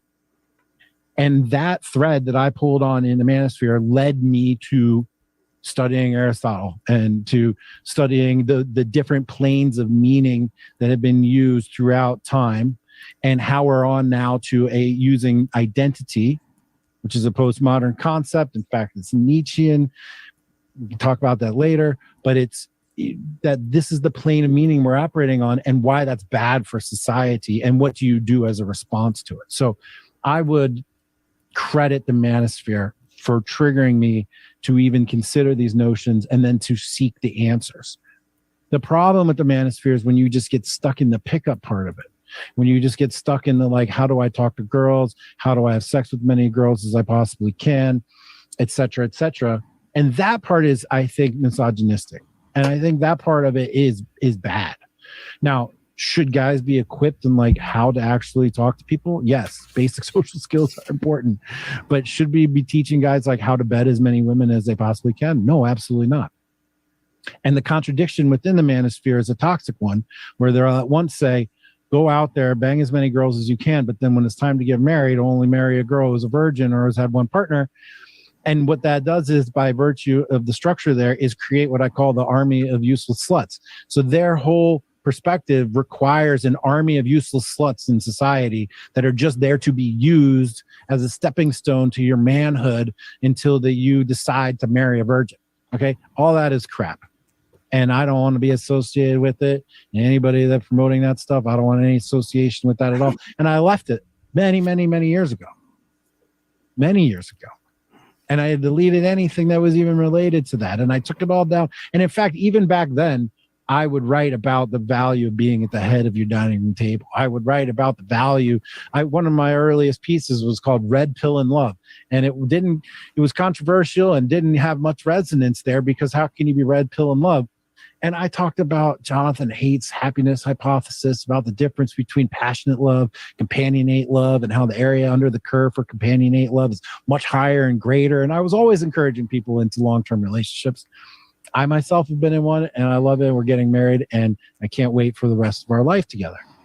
And so, to the extent that the manosphere is a way station for people that may not have a dad or a strong role model to just give them confidence, or as a place to learn about some of our societal ills, it had value. But that last part, to learn about our societal ills, is no longer necessary, because the critique of feminism and its impact on society is now a mainstream concept. I'm falling asleep again. James Lindsay has done a tremendous job at pushing that out there, and other people. I mean, I had a part to do with it myself, but James has taken it to a whole nother level. That's away. Just out there. It's just hang on. What'd you say just then? I said he's just so intellectual. He's just so brilliant. I'm just dazzled right now. You know, he looks terrified. He has looked terrified this entire interview. He looks frightened. It's like, this is not a masculine persona. I am sorry. It's just not. It's teenage girl vibes, which I'm like, it's okay to be a beta male. Like, there's nothing wrong with that. There's nothing wrong with being a submissive man. Like, you just have to find a more dominant woman. You know what I mean? It's okay. It's okay. Sin says he's working so hard at being intellectual that his brain is exploding. It's overcompensation. It just is. This entire interview is. Sad. It is. If you're 16 years old and you're on the internet, you get memes about it. Like, you understand. You understand about how everything's racist and everything's sexist and all these things. Mm-hmm. But we didn't know that. The manosphere was a great sense-making place back 15 years ago. But anybody that's still stuck in there now is sick, twisted. Mm-hmm. You know, you're warped. And to the extent that they're now also funneling in new young guys, I think it is bad, because the most highest value of it all was the sense-making element, to figure out that the feminist thing, and then the plane of identity as meaning for the world, the postmodern concept is, sussing that out was an important value, or was of value to society. But if it were me, I'd say cap that up, put it away. It's done. I moved on. The world should be moving on as well. And those man boys in there should be moving on as well. And, I've been dragging that baggage around with me for a long time. It sucks. But at the same time, I would not have had come to being a early discusser, sense maker about these concepts without having gone through that. And then not only discussing it, but then putting it into practice. Like, what are we going to do to combat this? Well, let's get together a bunch of guys who find value in, traditional masculinity. And to anticipate a critique, or to address a critique that has been placed on me, okay, hang on. Before he gets into addressing his critiques, I want to say this. What he just said shows that Jack Murphy has some ability to be reflective about his past, to take ownership of it, and to acknowledge the role that mistakes in his past play in his present situation. He has shown he has the ability to be self-reflective. He's just refusing to do it in this particular scenario. That's all I have to say. Yeah, I agree. I think he's, again, as I've said, it's teenage girl vibes through and through. Mm-hmm. I mean, he's so immature. It's crazy. And now he's coming in with a preemptive critique. So let's see. Here we go. Yeah. So, Giga Chad snake oil salesman teaching disaffected youths how to be a man. I mean, nothing could be further from the truth when it comes to that. Inside the LO, there's no me teaching people how to be a man. What we're doing is putting out a signal of, like, do you believe in the value of masculinity and the power of building and creating and doing with honor and courage and loyalty? Oh, you believe in that? Great. Let's get together in a brotherhood. No. You are having people pay you $100 a month to be a part of this brotherhood. If you were just doing it to get a bunch of guys together and to talk about masculine things, and you don't see yourself as a leader, but you see yourself as part of the group, then there is no reason for anyone to pay you $100 a month. I'm sorry. People in my locals pay me $5 a month or $50 a year. And at least I put myself in some sort of leadership role where I'm organizing shit and trying to provide general structure for the community. Like, whether I like it or not, I am the leader of that community, and that is why people pay to be a part of that community. But to just abdicate all responsibility because you're like, no, we're just a community of guys talking about guy things. I'm sorry, no, then there would be no reason for people to pay you. Well, Karlyn, you know that $5 is our tithe. Oh, yes, because I'm a leader of a cult, and you all have to bow down to me and kiss my feet. I have named the cult, for the record. It is called Karlyntology. That is the name. And you all have to buy my book and worship my every word. Yeah, that's the holy script, that's the holy text. And I have brainwashed all of you. Well, and I brainwashed all of you, and I've manipulated all of you to be a part of my cult with my witchy vibes. We're thinking about a commune, guys. We are. In New Hampshire. In New Hampshire, that's the way it's going to be. All right.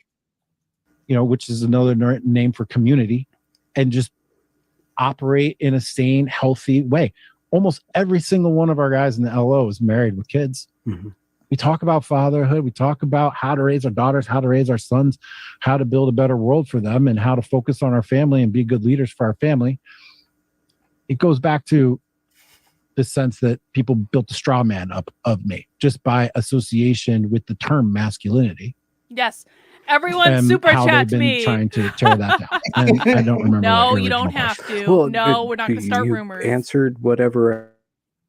I'm just there's just a through some that surfaced was about you, or in one way or another, directly or rhetorically.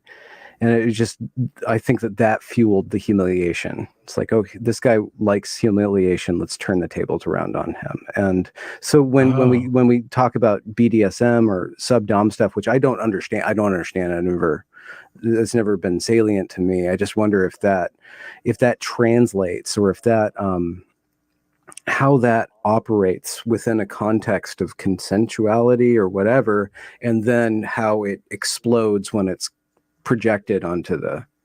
Yeah, it's complicated stuff, man. I wrote one of the very first pieces I ever wrote was called A Framework for Sexual Health.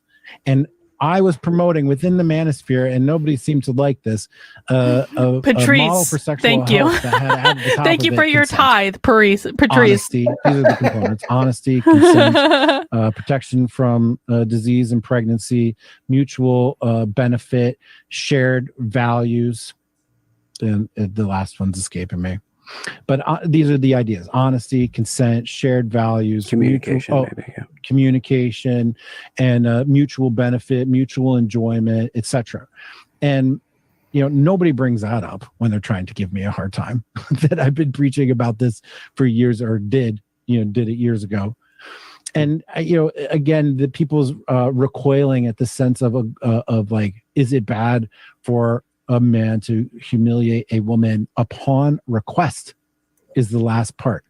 And it's a failure to just acknowledge female agency, which goes back to the whole feminist need rape article, which was really a statement about female agency. It was an article in support of female agency. There are women out there who actually enjoy engaging in that type of behavior in a controlled environment, with consent, with honesty, with predetermined boundaries, and as a thing that's a construct, but not your life. And I know it's difficult intellectually, perhaps, for people to wrap their mind around that. That doesn't, in your experience, that doesn't reverberate outside of that. Is that, can you contain that? Yeah, of course. Because what's interesting about that is the man is providing a service. It's interesting. Oh my God! Because it's been requested. and then you have to act on behalf of the person who requested it. There's so many dynamics to it that are intricate and difficult to explain. But if there's someone that's come to you and said, I'm interested in this, would you do this for me? And then you talk about how and when and possibly you could do it, and when it starts and when it ends, and what the rules and the guidelines are. Well, then in a sense, you're actually providing a service to somebody else. And yes, it ends. Of course it ends.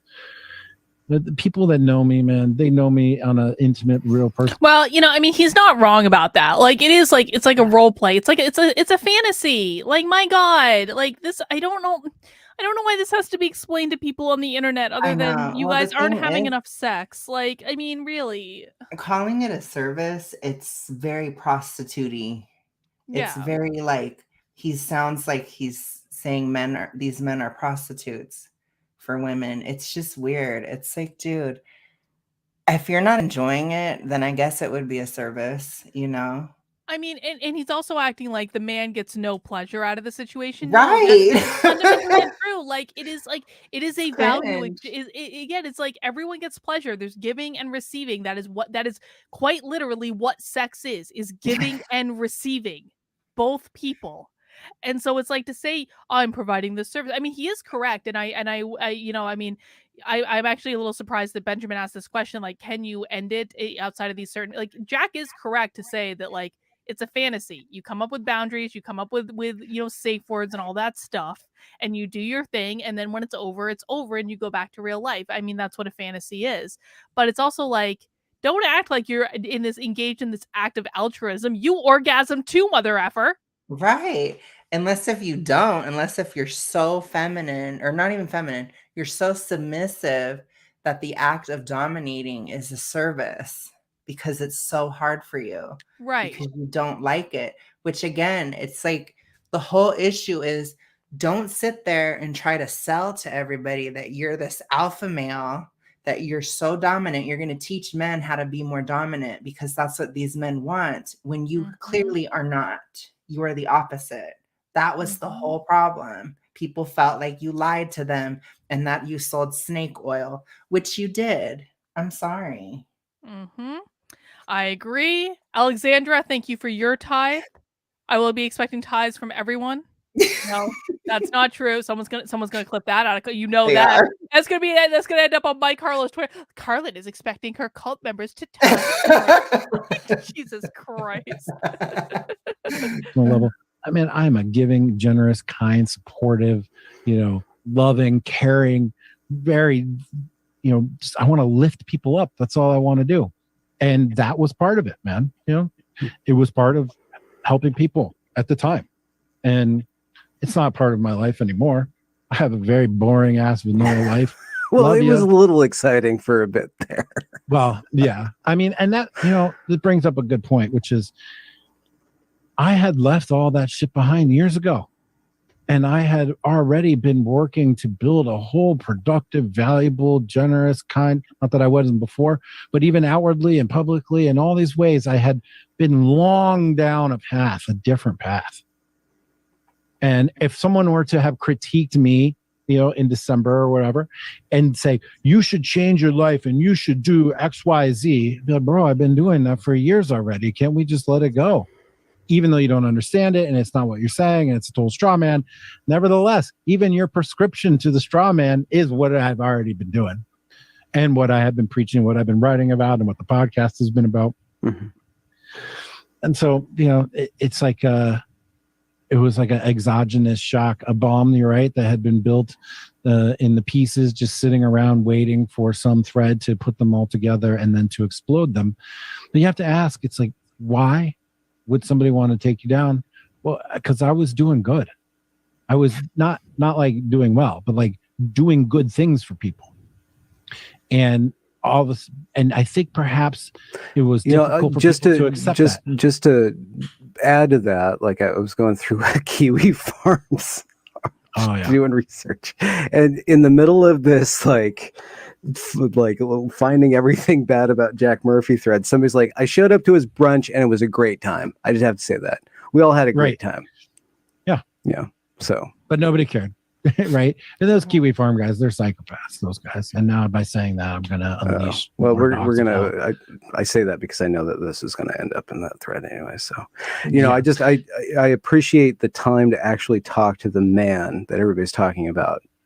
You know, having actually participating in the conversation like we're doing right now is much better than, you know, researching this or seeing the thing happen for me, from my perspective. And also I hope that this actually like adds to the conversation, extends people's understanding, diffuses some of the smoke, and adds some clarity, you know. It added no clarity. Well, I appreciate that. And zero Benjamin, clarity. I haven't talked to anybody else since. And you reached out around the time. Oh, Benjamin did reach out. Yeah, okay. I'm not really in the place for that just yet. Look, you know, because like I said, there was definitely grief and loss and mourning to go through. Well, and I went through it. And I went through it and I did it. And look, it's a testament to the power of health and fitness, having a spiritual life, connected to a higher power, having a strong, committed family, a strong, committed partner in your woman, being dedicated to your family, having a network of people that you can lean on. And now I've been able to metabolize this drama and sort of, you know, give nutrient to my own soul and hopefully to others in a way that's pretty rapid, right? Like, I think a lot of people might have been down for the count for this, but podcast is up, Twitter is up, LO is open, things are going, we're all moving forward. And, you know, it's like, it's already fading into the rearview mirror for me. Whether or not it will for others remains to be seen. Well, speaking of the podcast, is there do you have like a map of where you're going? Do you kind of have an idea of like what you're trying to describe or explore? Is there a theme, consistency, like other than, you know, reorganizing the world perfectly? You know, like is there? You know, it's always been about me exploring my own intellectual interest. Yeah. And in many ways, that's what my Twitter feed has always just been about. I quote books often and show my underlines. It's really about asking questions of people that are writing things that are interesting and salient today. So coming up, I got Luke Burgess, right? Wanting. Hey, we're going to talk about Renee Girard. We're going to talk about mimetic contagion. We're going to talk about scapegoating because it's relevant today. I've got another guy coming up, Adam Ellwanger, and we're going to talk about the process of transformation and the varying, the sort of two different kinds of transformation that there is. There's the return to who you were in the first place, and then there's the transformation into something new. And Adam argues that right now on the new right or the post-liberal right, they're trying to return to something and transform all at the same time, and it's not actually going to work. So these are just the salient current subjects that I want to talk about. I had John Robb on. We talked about Russia. We talked about this network swarm. Jordan Hall, we talked about, you know, there's just sort of the meta sense making of everything that's going on. Mm-hmm. And I'll just continue to talk about things that are salient and talk to people who are writing and investigating these salient subjects and put them together. You know, I'm not allowed to. I'm not a man. It's nerdy. Thank you, Sam. It's nerdy. You know, it's Thank deep. you. And we go deep on people's subject material. And, you know, if you want to get along for that ride, man, I'd love to have you. If you're coming to my channel thinking that we're going to talk about today's most current events and shit talk other YouTubers, you're going to be really disappointed because that ain't my game. That's not your market. That's okay. Other people are doing that. Other people are fulfilling. We're fulfilling it quite admirably. I'm not interested in that at all. So I do appreciate you giving me a chance to just talk through this in a way that's you know, kind, right? Mm-hmm. You know, I've had many requests, and I said no to all of them so far, except for you, because I figured you would you know, bring your typical sort of just general compassion and kindness to the conversation, and you have. So I appreciate that. Well, thank you. Wait. What was that? He didn't accept your request, Karlyn? I'm not going to request. No, I want to talk to Jack Murphy. Please. You could just do a shouting match. I love it when Karlyn does shouting matches. I win every single time. All right, we got a minute and a half left, and then we're going to do a debrief, okay? Okay.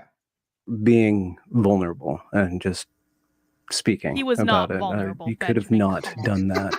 We could have just been abstract the whole time, but I think I appreciate you expressing yourself directly to me, and then also going forward with your life and just being willing to be vulnerable again on this, what do we call it, like this sadomasochistic construct of the internet. This hellscape that I've at once asked for it, but also just been thrust into it. You know, like I wasn't a public figure until they doxed me, and then I became one, and then I had to roll with it, and then here we are.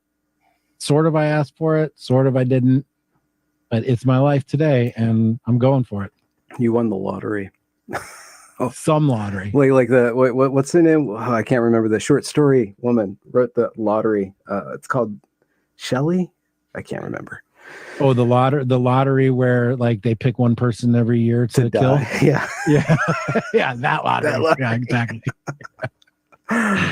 Yeah, more than once actually. So hopefully it won't happen again. I've been canceled by the left and attempted to cancel by the right. Here I am stuck in the middle with you now. Yeah, right. Well, I'm going to wrap up the recording, Jack, so we can chat off camera. Thank you so much. All right. Well, Alex, we made it through. We are at the end. What are some of your final thoughts, having watched the entire interview? I think Benjamin probably broke his back reaching to give him credit. I mean, it was like incredible. Mm-hmm. I like I said, Benjamin is sweet and innocent. So that's why he went on his channel, because he knew that he would be nice. But I do love that Benjamin, of course, was more dominant than him, and Benjamin reached out to him, which is obvious. And I do think that he is just snake oil salesman through and through to the core. He even would I could hear the hisses. And so I just think he is just so bad, honestly. It made me have even less respect for him than I already did. Yeah. So. I kind of agree with that. Like, on one hand, and I'm going to say something nice, and then I'm going to say something really catty and mean. So the something nice is that I do actually have a pretty good deal of respect for him for trying to come back from this, from saying like, you know what, my porn got displayed all over the internet, and I'm going to keep going, and I'm going to keep moving, and I'm going to focus on what's ahead.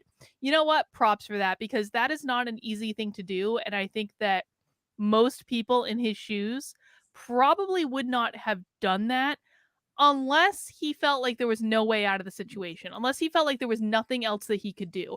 And then if that's the case, that the only reason he's persisting in this is because he felt he was completely backed into a corner, I have less props to give there. But, I mean, it does take some balls, to be quite frank, to try to come back from this and just say, I'm just going to move on from this entire thing and do exactly what I want to do, and F you guys if you don't like it. But I don't really think he feels that way. I think that Jack Murphy is desperate for approval. I think he's desperate for a validation. I think he's desperate for fame.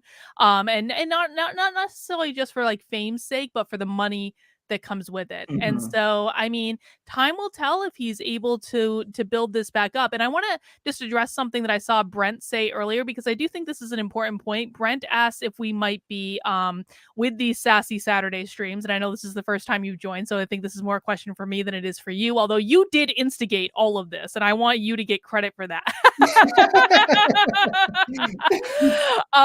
But like, I mean, are we engaging in a type of cancel culture right now by ragging on Jack Murphy on the internet for now almost 4 hours? And I don't think that we are, because I don't want Jack Murphy to be canceled. I want Jack Murphy to continue to be on public display doing exactly what Jack Murphy wants to do. And I like I've said this before, I will never tell people who to support. I won't. And by the way, Jack Murphy did that. Jack Murphy basically subtweeted the quartering where he was like, do you want to be associated with those people who would cancel other people who, and so like I don't want anyone to, I don't want Jack Murphy to be canceled. I do think it is an interesting inflection point to ask what is really important and what is really being accomplished with any of this. And so, and we like being catty bitches on the internet too. I think it's a sign that, I've seen this across the board everywhere, but it's the same on right-wing media, right-wing movement. The leadership is terrible. I mean, Jack Murphy is a horrifically bad leader. And it's not just because you shouldn't be a leader doesn't mean that you should be canceled or that people should hate you. Like, not everybody is meant to lead, and that's okay. You know, that's totally fine. But I think we need good leadership. And I will say that till the end. You know, he is a terrible leader. He is horrible, abysmally bad. And I don't think it's not really cancellation as much as that it's criticism. It's more so just critiquing, because I care about this fight a lot. You know, I care about it a lot. And I think he is extremely ineffective. It is a very bad look. It is just very horrifically bad. And I think it was a black pill for a lot of men that just wanted to have a support system. And that's just horrible to have to be exploited in that way. And it's like, you know, it's bad when the porn is the least interesting thing about it, or when it's the least problematic thing, which, you know, because it really is. That's not why. I don't think that's why anybody cares. It's because of what he did and what he continues to do. He didn't take any responsibility. I mean, he's just a terrible leader. He's terrible. That's all. And so I don't know if that's mean or sassy or whatever, but the thing is, like, we have to critique our own. We do.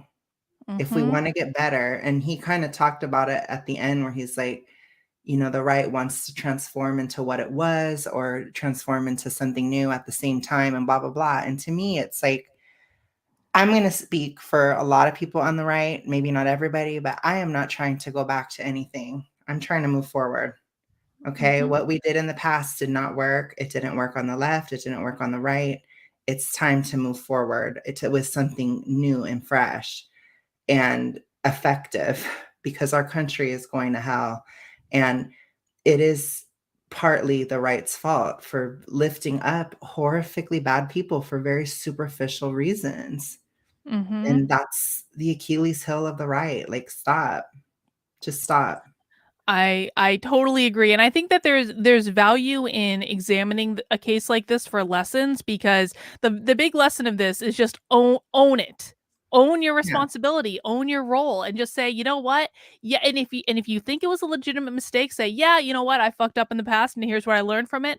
And if you do not feel like you made a mistake, don't say, yeah, so what? So what I did porn on the internet? So what I got something put up my ass? Who really cares? Like, I mean, it is what, like, and at the end of the day, like, let's be honest, most people don't actually really care that Jack Murphy, like, you know, was penetrated in the way that he was. Most people don't care about that. They care about the perceived hypocrisy, and they care about, I think more people cared, frankly, that he yelled at a girl on the internet than they did about what he does in the bedroom. Right.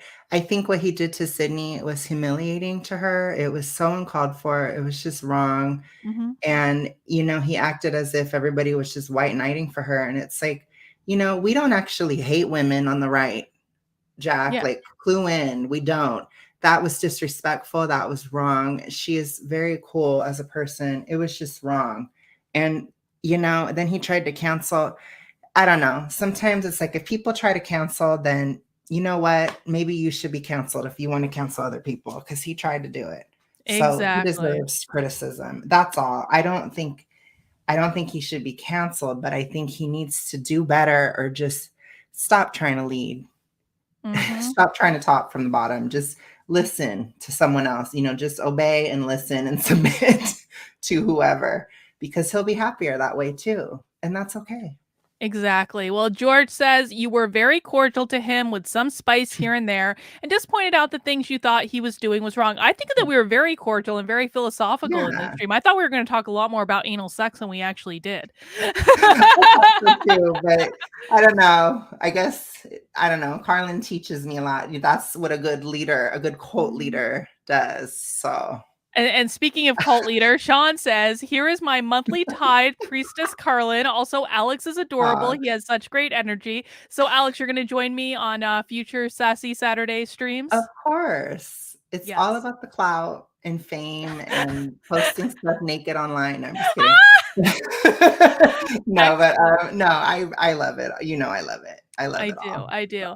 Well, but we've been streaming for over 4 hours right now. So you know what's going to happen is my haters are going to be like, "Oh my god, Karlyn and Alex, they did a 4-hour stream on Jack Murphy." Oh, can you imagine doing a 4-hour Oh stream my on god, anything? can Oh you my imagine actually working at something? Oh my gosh. Could you Oh my imagine putting god. effort into How something? Oh dare my god. they stream on the internet on a Saturday night? Who do they think they are? Toffee Nut says, Karlyn, you need to tell Alex to set times for his live streams. I always end up seeing either the very end of them or miss them altogether. I Love this will. stream. I promise I will. I'm going to. I'm gonna do better. I'm gonna do the work. You know, I have the SJWs are telling me to do better. I'm gonna do better. Excellent. Well, guys, again, I do have Alex's YouTube channel and his Instagram in the description below, so please make sure you subscribe to his channel as well. And Alex, do you want to plug what you're going to be doing on your channel one more time? Yes, so I'm gonna be doing daily vlogs on my channel. They're gonna be sassy, trolly, you know, emotional, all the good stuff. And I'm gonna post them every day, basically. But it's starting on the 25th, so it'll be the 25th. I think I'm gonna do it at 12 p.m. Western time. I'm gonna go by California time. And so that's going to be coming up. And then I am going to be doing set live stream times. I haven't decided yet, but I promise I will. So that way I can still get sassy with you guys too there. So Absolutely. yeah. And Alex will definitely be joining me on future streams as well. So make sure you check in for that. We'll always be announcing it. And of course, you can connect with both Alex and I, because he comes to my community Zooms and Locals, by becoming a member and a supporter in my Locals community. You can do that by heading over to kb.locals.com/support and joining. You can join for $5 a month, or for $50 a year, which gives you 2 months for free, or you can make a one-time gift. And if you do any of those things, you're going to be able to come to our 2 Zoom calls that we do every single week on Monday at 7 p.m. and on Wednesday at noon. And Alex is a frequent guest at the Zoom Yeah, calls, so we I can love them. yes, and many people in the chat are as well. So we love our Zoom calls, and they really do create a community. We spend about 6 to 8 hours every single week together, so we really do get to know each other, and would love to invite anyone in that wants to be a part of it. So again, kb.locals.com/support, and you can join us for all the fun there. Alex, any other concluding thoughts before we wrap up? I will just say, as Nat D needs to go into a Zoom. I'm gonna just call him out. I agree. Nat D, we need you in Locals, Nat Yeah. D. And just remember that you can get all the tea from Karlyn. If you're just wanting to know stuff, she will spill it in those Zoom calls. And so, like I said, none of us judge. I just got a plug. I support Karlyn a lot. I really, really like her. I think I she love does you, the work. Alex. Yes, I thank want her to you. do as well as possible. So come join her Zoom and give her all your money. No, I'm just kidding. Give her all your money and and then you have to virtue signal on the internet so I can tag my haters in and be like, look at my tithes, haters. yeah, go ahead and give your tithe. Join Karlyntology today. Look, Nat D says, I'm going to join. Okay, Nat D, we're going to hold you to it. We're going to hold you accountable. Yes. You have to do the work. All right, guys. That's all we have for Sassy Saturday this time around. Please make sure you mount that like button on your way out the door if you haven't already, and subscribe on whatever channel you're watching on.